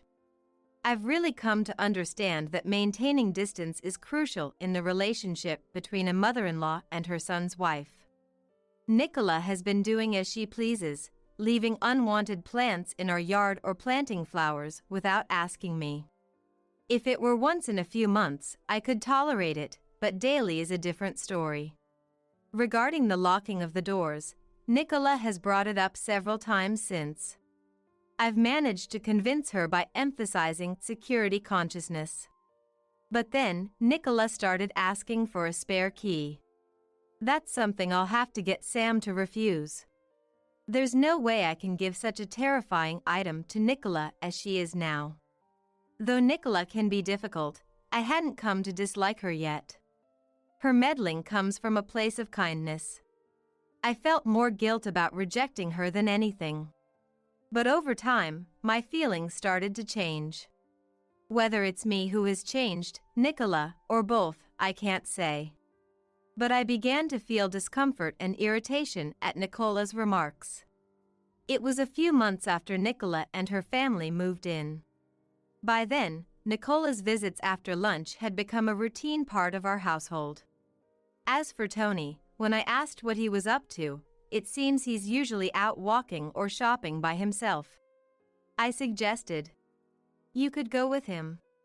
But she declined, saying, "Walking tires me out." Lately, Nicola has turned into a rather spiteful mother-in-law.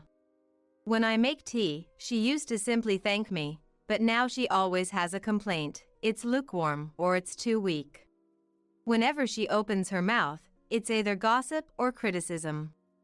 Being with Nicola makes me feel negative. Yet, I can't just refuse her, so I nod along and force a smile. It's terrible, isn't it? The grass in their yard has been left to grow wild. I'm almost tempted to cut it myself. Nicola was passionately discussing a neighbor's neglected garden today. Then I called out to them. "Oh."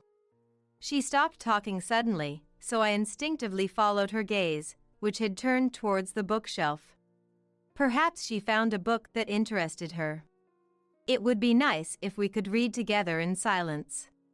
"Did you find a book that interests you?"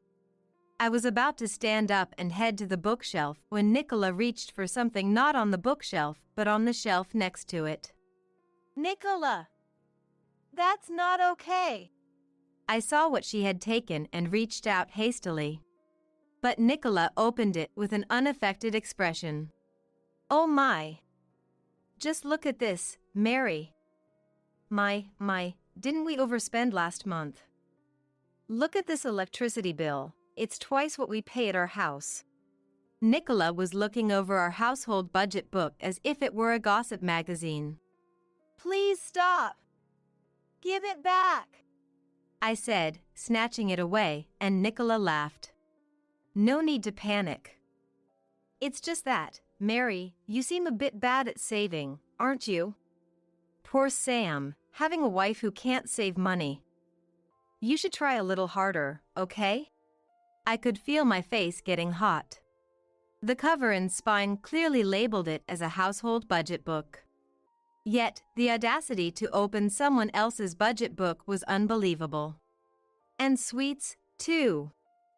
I love sweets as well, so I understand, but a wife who can't save shouldn't be entitled to sweets, should she?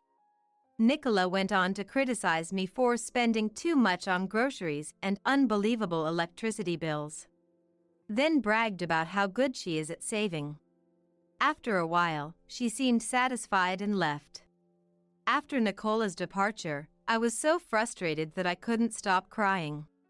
The stress might have been building up. I just can't take it anymore.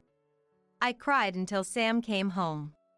Mom's words don't have to bother you. I know it's hard. I'm really sorry. I'll tell her not to come over anymore. Thanks, I appreciate it. After being comforted by Sam, I felt a bit better and decided to discuss something else. It was about the electricity bill. Just like Nicola pointed out, it was high. There hadn't been any changes, yet the bill had suddenly spiked these past few months. I was concerned, but dealing with Nicola had distracted me. Sam looked at the electricity bill and frowned. This is definitely strange. Yeah, isn't it? The next bill is coming soon, right? If it's still odd, we should contact the power company. A few days later, a bill arrived for over $1,300, more than double the usual. We hurriedly decided to have the power company come and check. The power company employee thoroughly inspected everything. Then, we were called over to see something peculiar. Did you know about this line? Rushing over, the employee moved a plant nearby so we could see better. Hidden by long leaves was an external outlet we hadn't used since the house was built. Having completely forgotten about it. From that outlet, as the employee had said, a wire extended towards the in-laws' house. Do you know anything about wire? Sam and I looked at each other. Likely thinking the same thing. Hey, Sam. This means... Yeah, no doubt. This is why our electricity bill suddenly increased. Just to be sure, we followed the wiring with the employee. Pushing aside hedges and overgrown weeds, we found the wire indeed entered the in-laws' house shed. We couldn't see where it connected from there, but it was clear the in-laws' house was involved.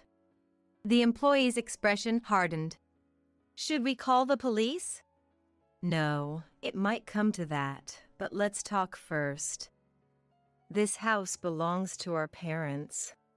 The employee, tense at first with the suspicion of electricity theft, relaxed upon learning it was a family home. Is that so? Then I'll leave it to you. Thank you for coming out. We really appreciate it. We escorted the employee back to our driveway and watched him leave. After saying goodbye, we faced each other, thinking. Sam sighed deeply, holding his head. I'm sorry for having such a mom. Don't worry about it, or I can't really say that. What do we do now? Tony and Nicola were probably home, as usual. Should we go talk to them now, or plan a strategy first? Sam, hand over his mouth, walked towards the external outlet left exposed after the employee moved the plant. Earlier, the staff avoided the plant, so I could clearly see the external outlet. Thinking about it, Nicola placing the plant there might have been to hide it. It felt wrong to suspect her, but it seemed the only logical explanation. What's this connected to? Sam then reached for the outlet and quickly pulled out the wiring. Is it okay to pull it out? I just did. Thinking about them taking electricity from our house all this time makes me angry.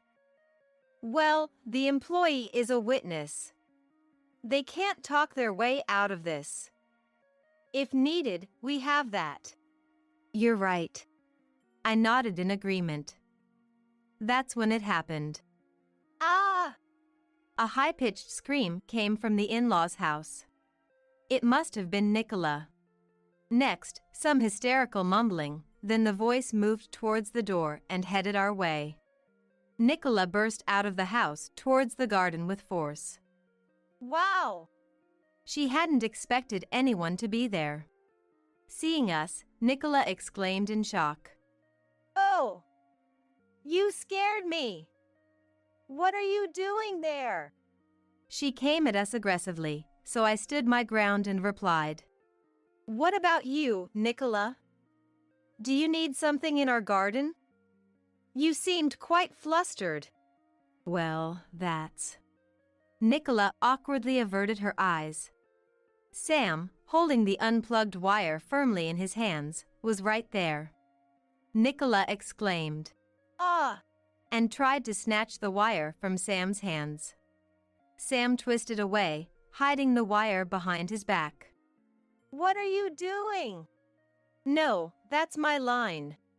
Sam held the wire in front of Nicola's face and said in a low, serious voice. This was plugged into our outlet.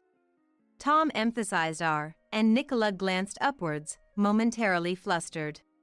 So what? Do you know where this wire leads? I have no idea about that. But put it back right now.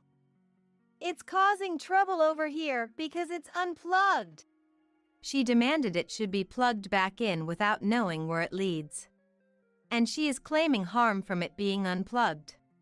That was as practically an admission of guilt. Yet, Nicola seemed unapologetically frantic. The reason for Nicola's panic was clear. I stood next to Sam, smiling brightly.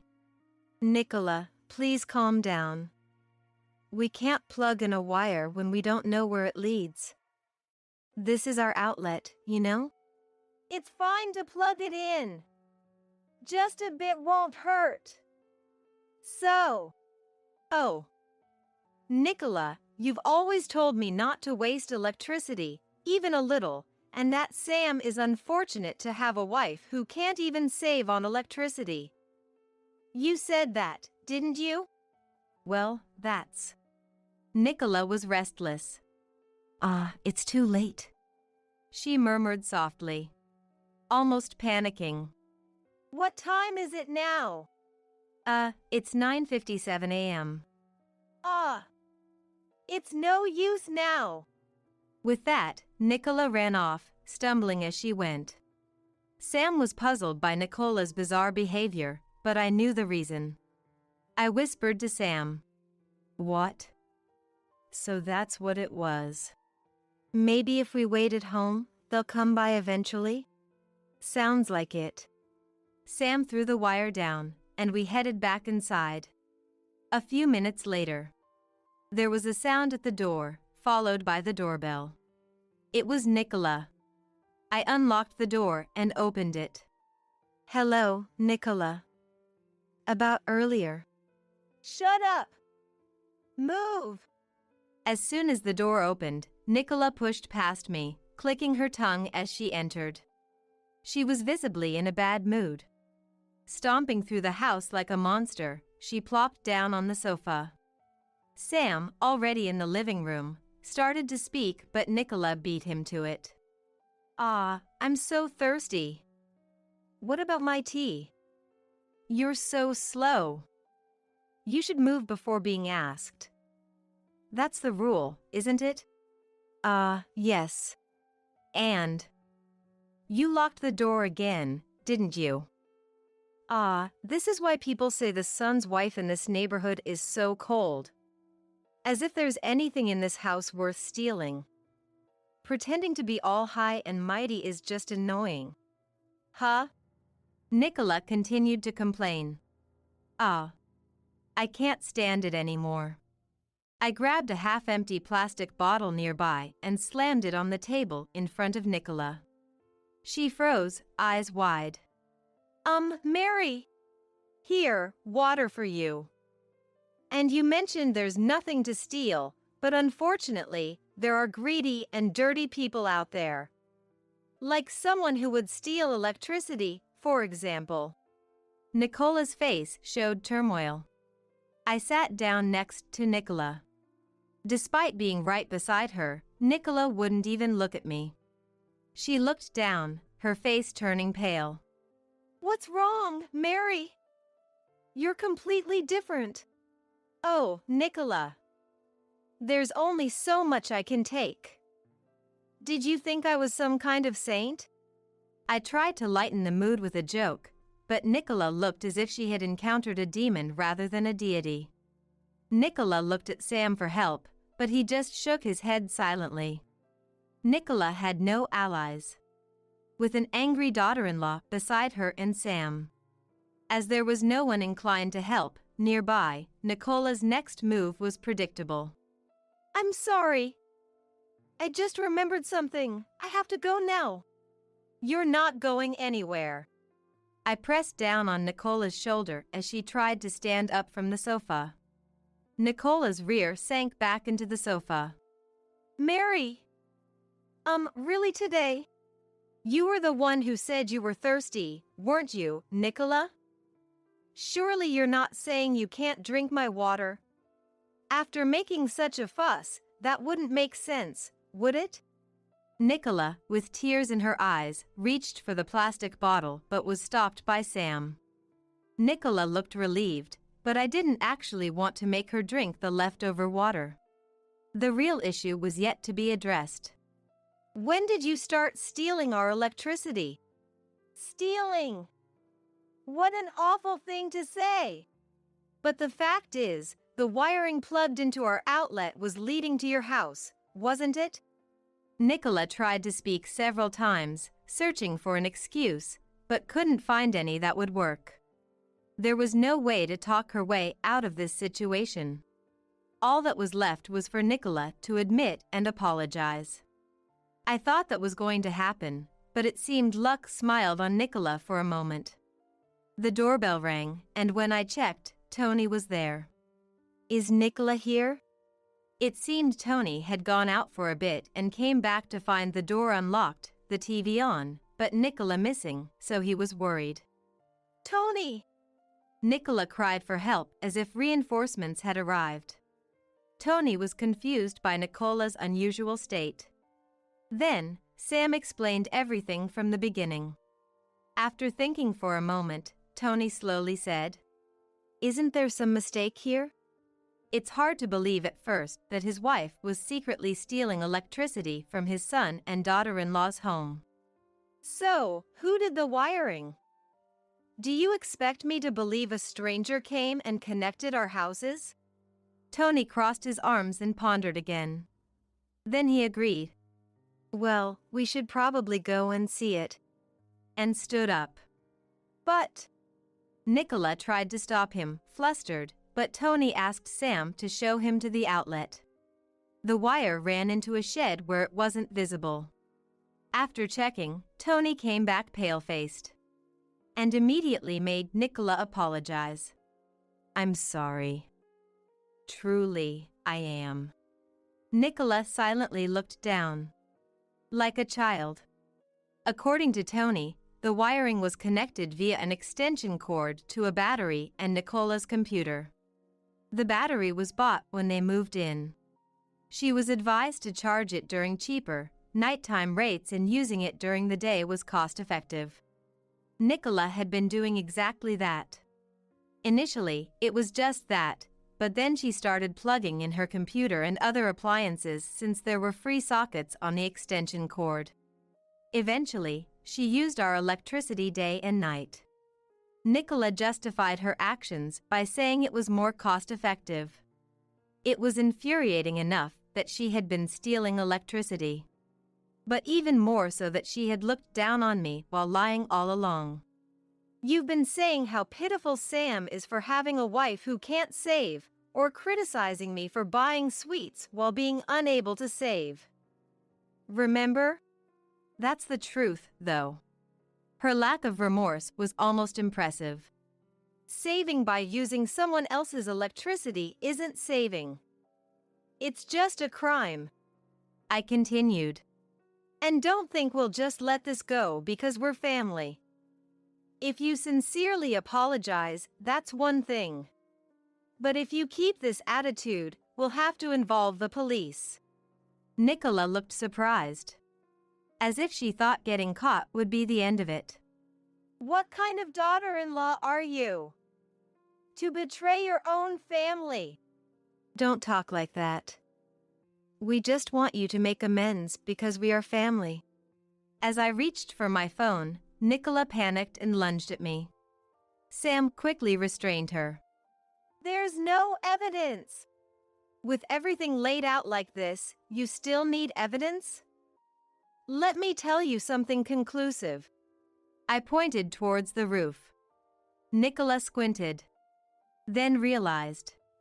Yes, our house is equipped with security cameras, which happened to cover the area around the outlet. Nicola murmured a small, "Ah." Is this enough for you? And one more thing. There's more?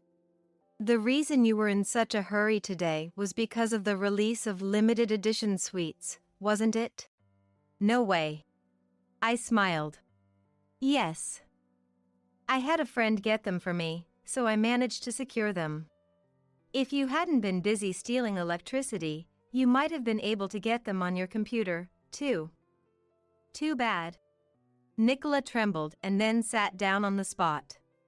After discussing with Sam, we decided against reporting Nicola to the police. She had admitted to it and we had evidence, but it was too much hassle, and being family, it might get brushed off. Instead, we decided to get a proper apology and compensation for the electricity from Tony and Nicola. It was awkward living so close, but it had to be done. Tony and Nicola, perhaps feeling awkward too, eventually moved back to their old house. Apparently, word got out about the electricity theft, and Nicola became the subject of rumors. Nicola was devastated and wanted to return to their original home. It turns out Nicola thought she was good at neighborhood relations. But in reality, people were just being polite. After paying us, Tony and Nicola were left with little money. But we would not help them.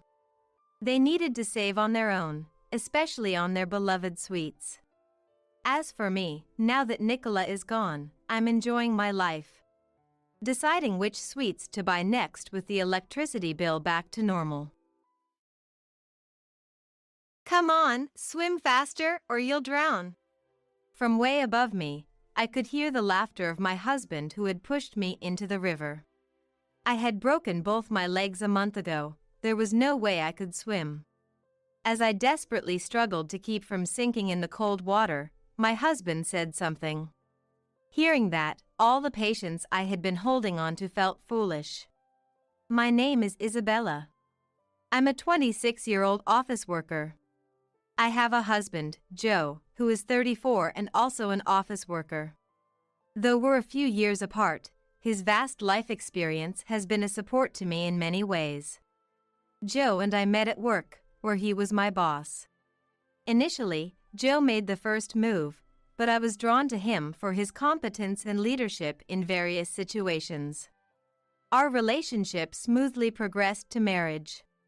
Working for a company with branches nationwide, I transferred to a different branch after getting married, feeling nervous yet fulfilled in my new environment.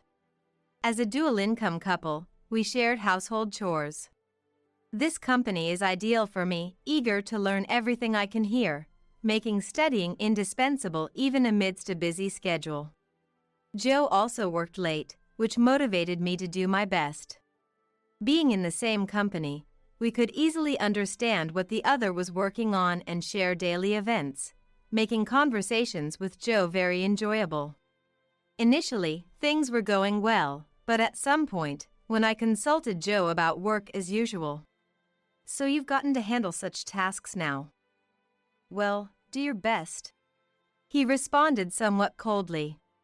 The Joe I knew before would listen until I was satisfied and think of solutions together.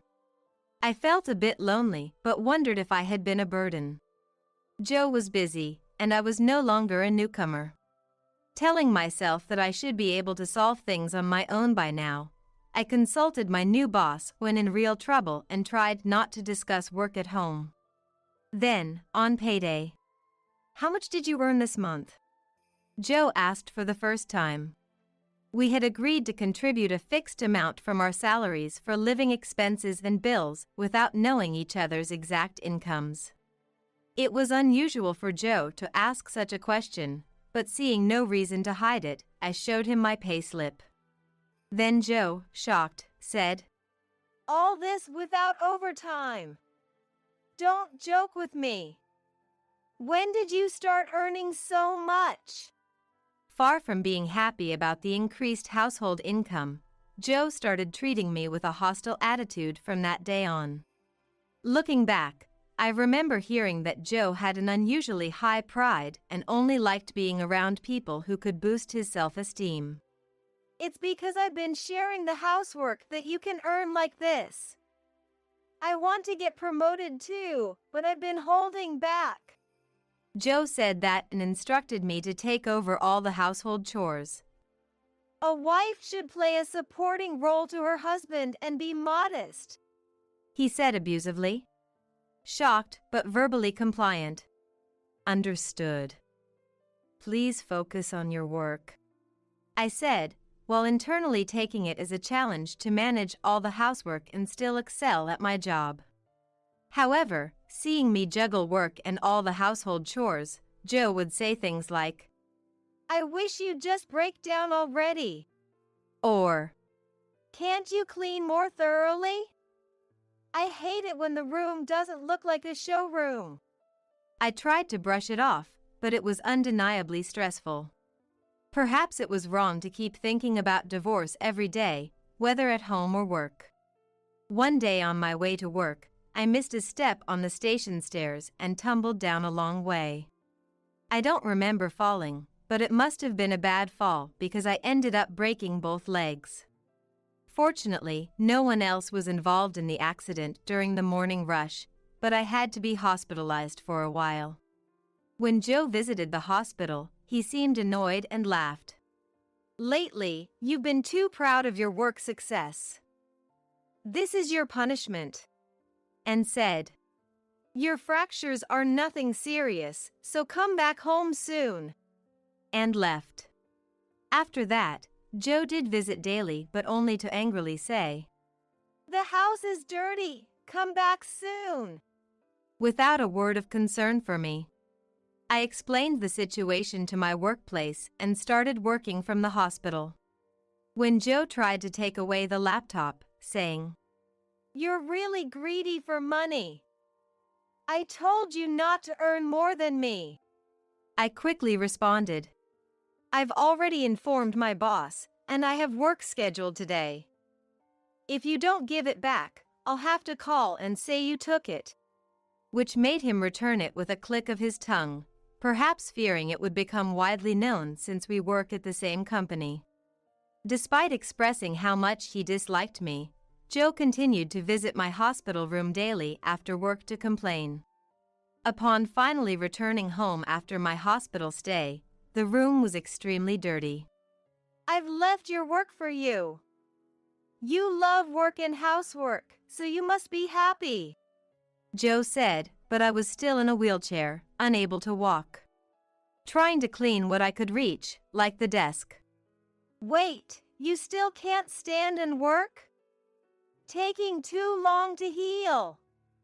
Isn't it because you're always sitting in that wheelchair?" He criticized. I wanted to divorce him right there and then, but I couldn't move properly until my legs healed. I couldn't tell the hospital, where I had planned to have Joe take care of me post-divorce, that I wanted to be readmitted, so I endured until I fully recovered, thinking it was just a matter of patience. I told myself that overcoming this would make me stronger, and I'd divorce Joe, living each day without consulting anyone. One day, Joe's attitude changed completely. "How about we go see a movie? There's something I want to see," he suggested. Though I felt a bit happy, the change was so drastic that it felt odd, so I replied, "It's unusual for you to suggest that. I still have chores to do, so feel free to go by yourself." But Joe said, "Actually, my boss found out about my behavior and your situation and gave me an earful. I've been a burden till now, so I want us to go together.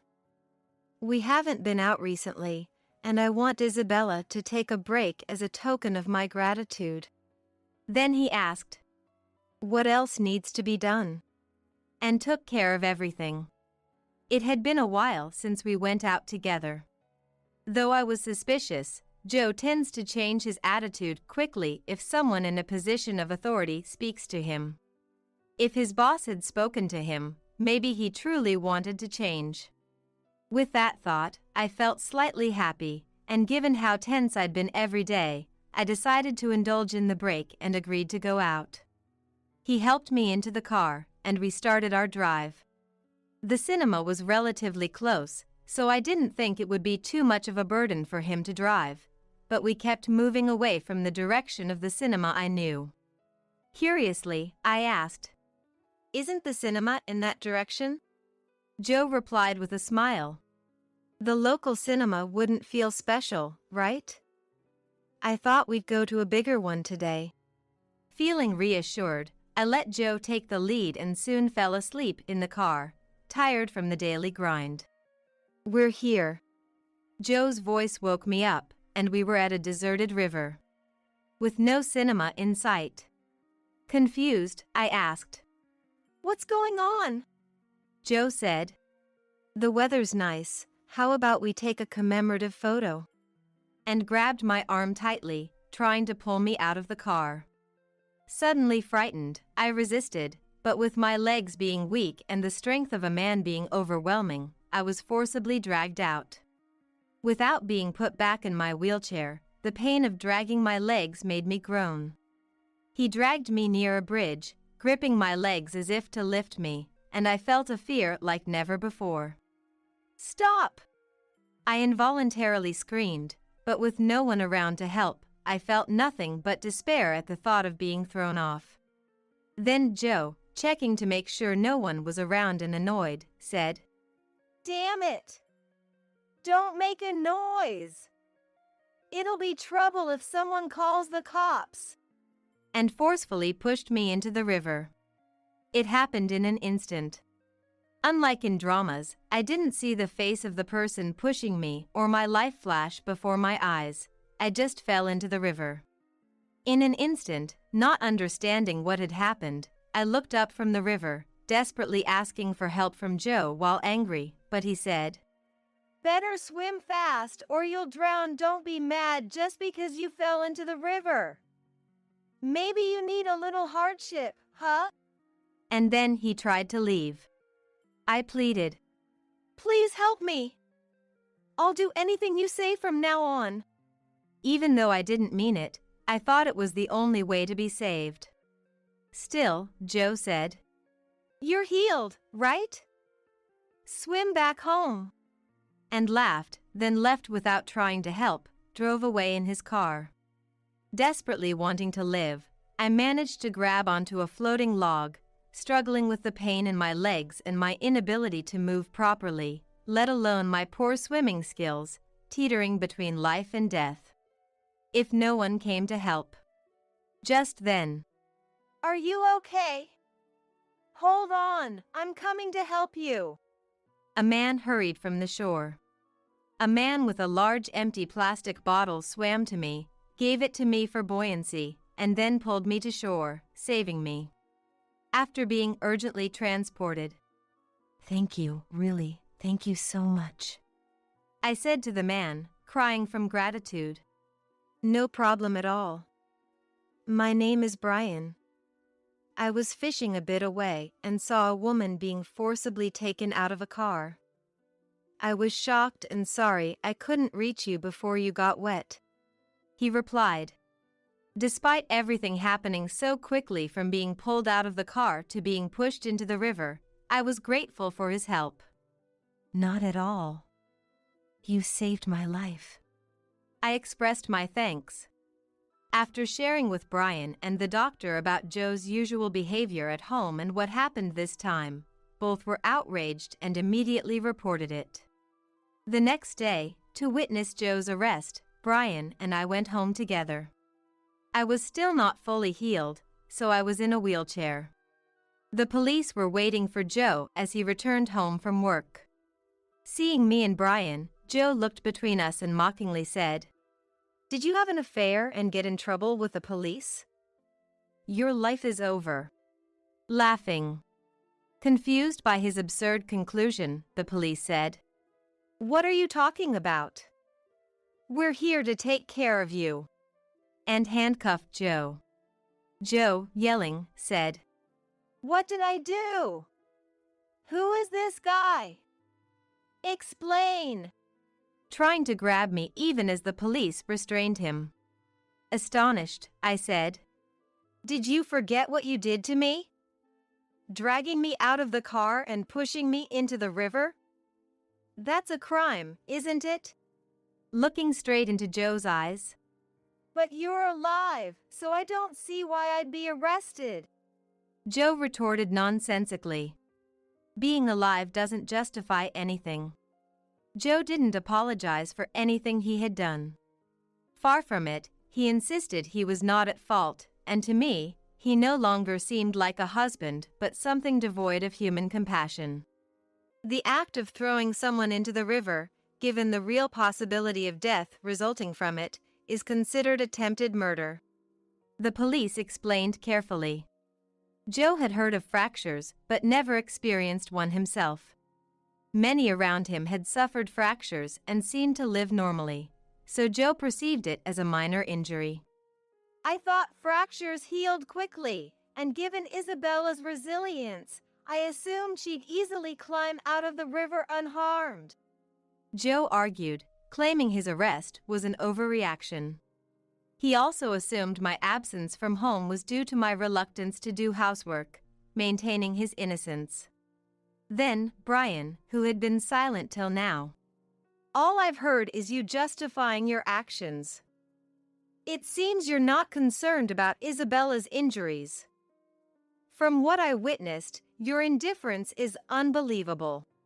He spoke up. Joe scoffed. You claim to have seen the scene, but there was no one there, was there? Do you have proof you were present? To which Brian countered, showing Joe a video. There's plenty of evidence. Though taken from a distance, it clearly captured Joe dropping me into the river.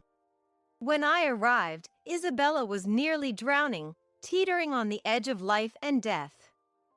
You wouldn't have seen, having left after dropping her. It's hard to tell from above, but the current was strong. Brian continued. From the bridge, it might have seemed deserted, but the shore had people like me fishing, or couples jogging, surprisingly many witnesses. They all provided evidence for Isabella. Brian proudly showed Joe the videos. Joe's face visibly paled as if in a cartoon. This was taken by another couple. As someone with a loved one, I find this unforgivable. They insisted you must pay for your actions. Brian silenced Joe. Frustrated and unable to retort, Joe could only glare at us. Seeing him, I said, "Showing this in court will certainly demonstrate the malice in your actions."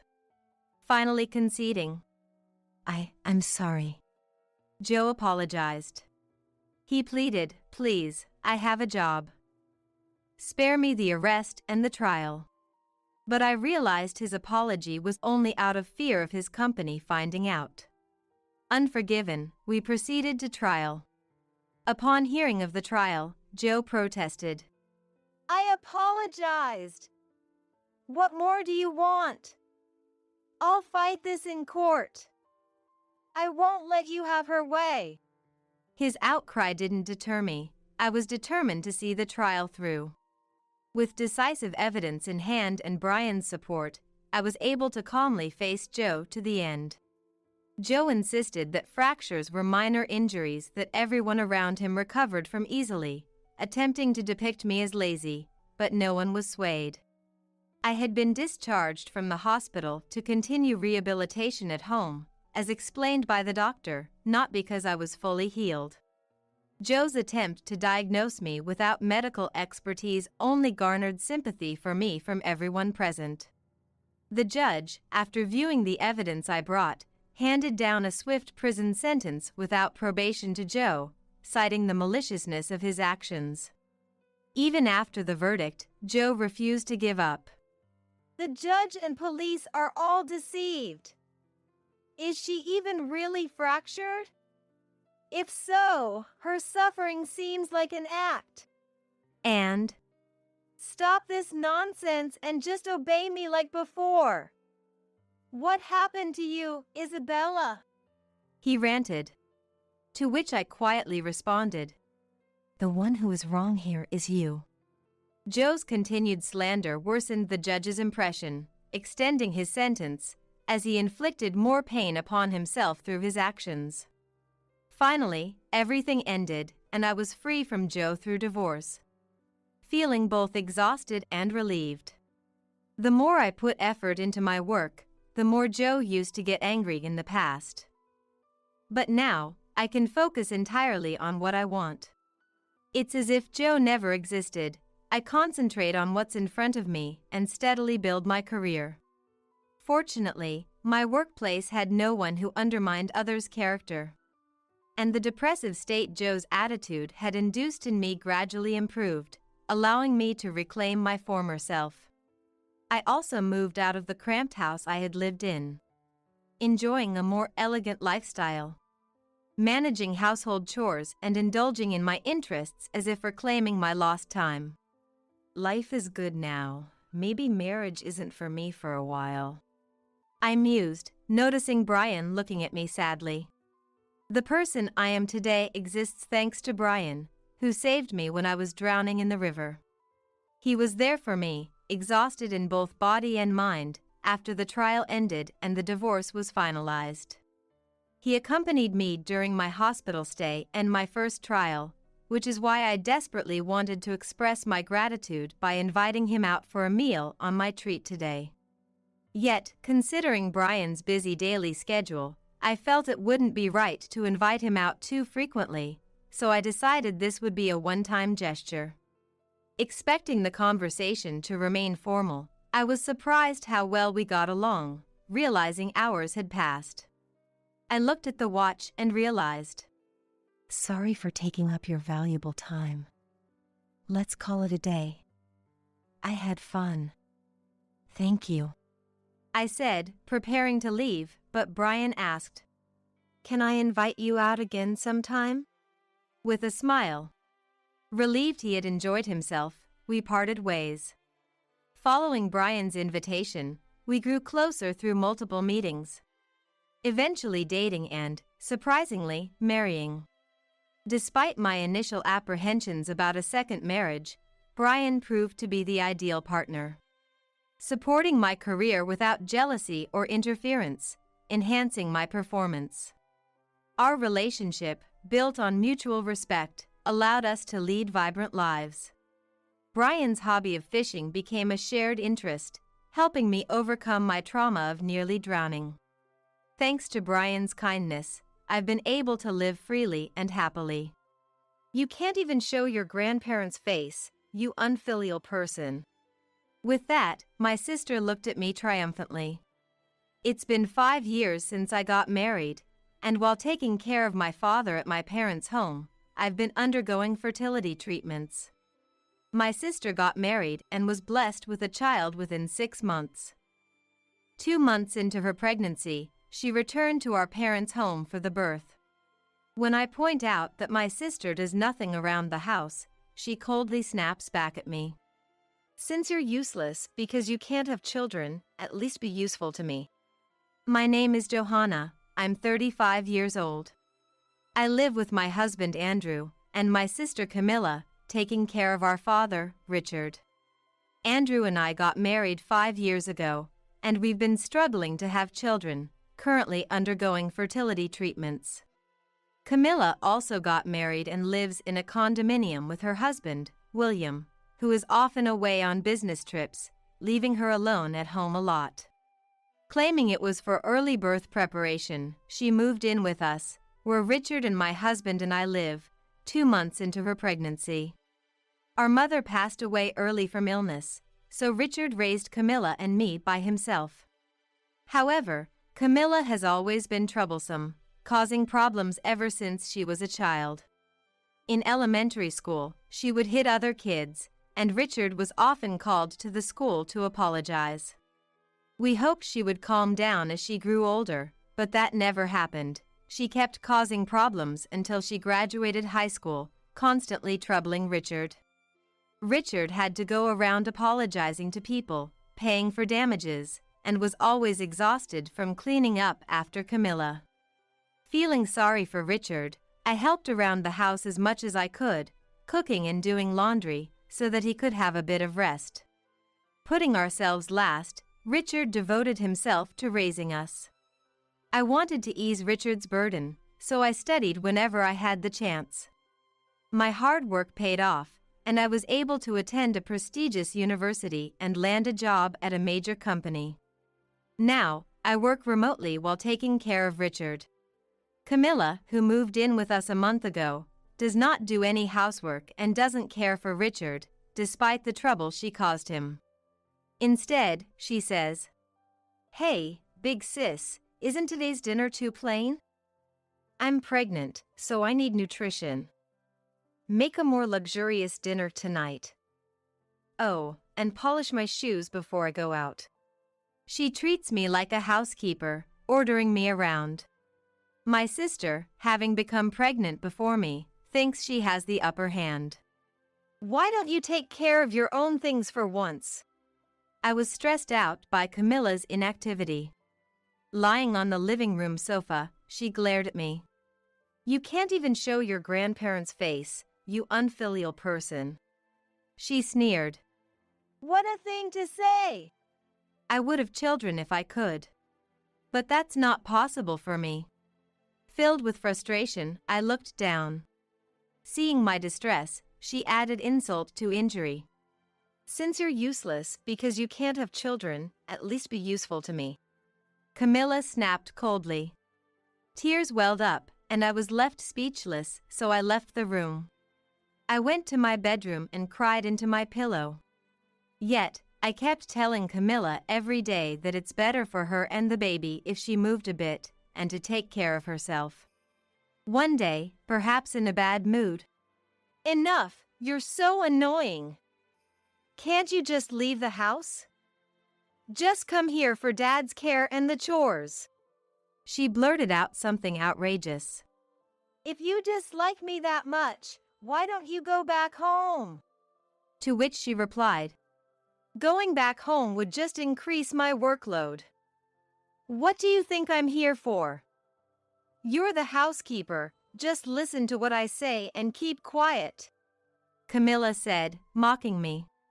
Realizing it was a waste of time, I started preparing for work. While I worked, Camilla lounged on the sofa, eating snacks and watching TV. I debated telling Andrew about the situation but didn't want to drag him into a sibling quarrel. Camilla puts on a good front in front of Andrew, so it probably looks like we're living harmoniously. While I was hanging laundry, "How long are you planning to stay here?" Camilla suddenly asked. "I have to take care of Dad. I can't just leave," I said while hanging the clothes. It's going to be a problem if you don't leave. The baby is coming soon. You need to free up your room for us. My husband and I were using the bedroom that Richard used to occupy. This room is the largest in the house. That's impossible. I refused, and she just said, okay, and backed off easily. The next day, while I was working, Camilla, usually lazing on the sofa, seemed to be up to something. Busy with work, I didn't pay much attention until I went to my room and was shocked. The long-running manga I had collected since childhood, and the accessories and clothes I bought as a reward for myself upon employment, were all gone. Instead, the floor was covered with baby items. I rushed down the stairs and confronted Camilla relaxing in the living room. Camilla, where did you put the stuff from my room? Eh? It was in the way, so I sold it. If you're not leaving, we need the space. Your room is going to be the baby's room. I cleaned it up for you, so you should be thankful. she said nonchalantly, showing no sign of remorse. It's unacceptable to sell someone's belongings without permission. Bring them back now. I'm usually calm, but I couldn't remain so this time. Each item was filled with memories and treasured by me. Why are you so angry? You always say to move if I can, so I did while I could. There's no money left, just give up, she said, disinterestedly shifting her gaze back to the TV. Among the items Camilla sold was the engagement ring Andrew had given me. I insisted she buy it back, but she claimed she had no money and went back to her room. I told Andrew about everything that had happened so far, including today's incident, and apologized for the engagement ring being sold. Andrew was shocked to hear the story but immediately went to buy back the ring, and thankfully, we were able to retrieve it. Since then, I started paying more attention to Camilla's actions. I noticed that Camilla goes out a lot for someone who is pregnant. She lazes around during the day but leaves in the evening and often returns late at night or in the morning. I hadn't worried about it before since Camilla has always been more active at night, but I wondered what she could be doing while pregnant. I discussed it with Richard and Andrew, and we decided to investigate her actions. One day, I secretly followed Camilla, who had dressed up and left the house. She walked confidently, as if she knew exactly where she was going, and entered a busy downtown area. She stopped in front of a hotel and waited for someone. A man arrived, and it was clear he wasn't William. I had suspected something, but seeing them enter the hotel arm in arm confirmed my fears. I immediately contacted William. When I told him about Camilla's affair, he was shocked, having thought she had come back home early for the birth, but he quickly hired a detective agency to investigate. William reported the investigation results to us while Camilla was out. The investigation confirmed Camilla's affair. Moreover, from conversations between Camilla and her lover, Johnny, it was revealed that the child Camilla was carrying was Johnny's. Hearing the report, Richard turned pale and, in tears, "William, my foolish daughter has done something terrible. She's ruined her life. I don't know how I can ever make amends." He apologized to William. Richard, please don't apologize. I'm angry at Camilla, not at you. We may be family, but we are different people. It's my fault for not seeing her true nature. Camilla betraying such a man of character was beyond foolish. We agreed to gather on Saturday when Camilla would be home, and then we adjourned. Saturday. The sound of the front door opening echoed. I'm sorry for intruding. William appeared in the living room. William, you didn't say you were coming today. What's up? The baby's gotten quite big, hasn't it? Camilla, rubbing her belly, smiled and spoke to William, oblivious that he knew everything. Camilla, is the child in your belly really mine? William asked Camilla without changing his expression. What are you saying? Are you accusing me of cheating? Camilla angrily retorted to William's words. Camilla, I know everything. The child is Johnny's, isn't it? I had a detective agency investigate, so lying is pointless. I can't continue a marriage with someone who cheats. Let's get a divorce. William spoke calmly and matter-of-factly. Camilla, panicking, tried to pretend she knew nothing. William, what are you talking about? The child in my belly is yours. We're not getting a divorce. Camilla denied it, but William placed the photos from the detective agency of Johnny and her on the table. Can you still say you haven't cheated after seeing these? Camilla looked shocked at the photos, but claimed, It's not what it looks like. He was just giving me advice. It's terrible you would doubt me. There's no need for hotel meetings for advice, I retorted, frustrated by Camilla's refusal to admit her affair. So, how do you explain this? William played an audio recording obtained by the detective agency. Camilla, your belly has gotten quite big. Yes, it's because it's your child. It's going to be adorable. He doesn't know it's my child, does he? Don't worry, William is clueless. I married him for his money anyway. I want to raise your child without any financial troubles, so it had to be someone wealthy. William stopped the recording there. Too bad I found out, he said. Camilla's face turned pale. Upon hearing the audio for the first time, Richard, with his face flushed red and shaking with anger. Camilla, do you not have a conscience? All you think about is using people. It's high time you learn some shame, he exclaimed. Perhaps realizing there was no way out, she defiantly retorted. It's my child, no matter who the father is. It will be Dad's first grandchild regardless, so what's the problem? I'm going to have this child and raise it here. Unable to contain my anger at Camilla's defiant outburst. Camilla, how much trouble do you have to cause Dad before you're satisfied? Do you have any idea how much you've made him suffer because of you? I yelled louder than I ever have before. Camilla turned to me. A useless person who can't even have children has no right to speak. Dad would be happier living with me, who can show him a grandchild's face, than with an unfilial person like you. And she laughed triumphantly as if she had one. What did you say? I exploded. Jealous because Dad pays more attention to me, right? Always playing the perfect student, but now you're the inferior one because you can't have children. The baby chose me, not you, so you should leave this house. What do you know, Camilla? How much do you think I've suffered because of you? Both of you, stop. Camilla, I don't care about the grandchild, just leave. Richard intervened. Camilla looked stunned by Richard's demand. Eh? Dad, why do I have to leave? It should be her. Camilla, I'm done cleaning up your messes. I can't deal with this anymore. I don't care about seeing the grandchild. Just leave within a week. Camilla couldn't accept Richard's words.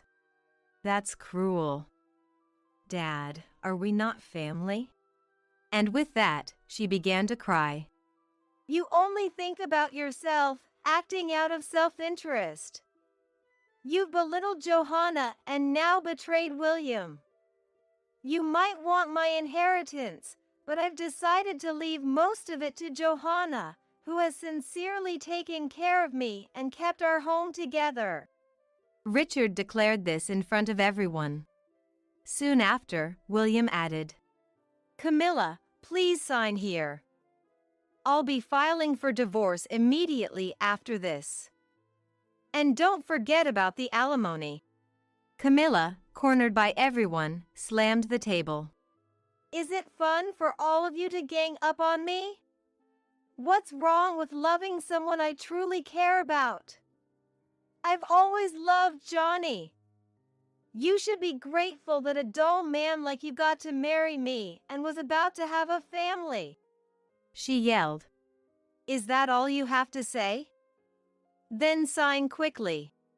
William remained calm throughout. He no longer seemed to regard Camilla as a fellow human. His look was akin to observing an animal. If you divorce me, you'll never find another wife, William. Don't come regretting it later. Camilla angrily signed the divorce papers and threw them at William.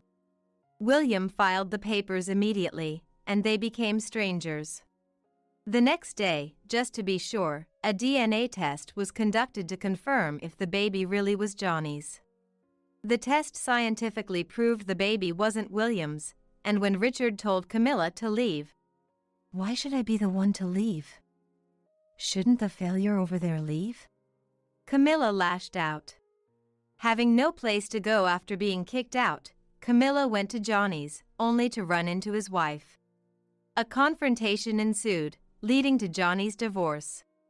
Camilla, playing the tragic heroine denied true love, happily remarried the man she truly loved and gave birth to a healthy baby. Johnny, who had entered into a marriage of convenience due to his failing family business, lost his financial support and assets. Previously a nominal president at his wife's company, Johnny couldn't find work anywhere and resorted to part-time jobs to scrape by.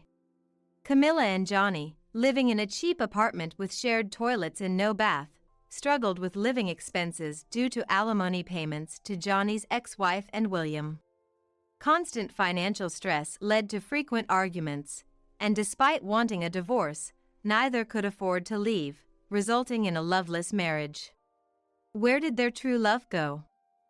Camilla struggled daily with odd jobs, part-time work, childcare, and household chores. Unaccustomed to housework, the home was always a mess. Camilla, who had always lived lavishly on others' money, now wore old clothes and an apron, a stark contrast to her former stylish self. Despite their hardships, both put effort into parenting. I returned to a peaceful life, taking care of Richard. I occasionally keep in touch with William, who I worried might become distrustful of women. However, he reconnected with his first love at a reunion and is now in a serious relationship. The day William told me he had a girlfriend, I received another piece of joyful news. Our continued fertility treatments were successful, and we were expecting a child. Actually, twins. We shared the news with Richard, and now the three of us eagerly await the arrival of our babies.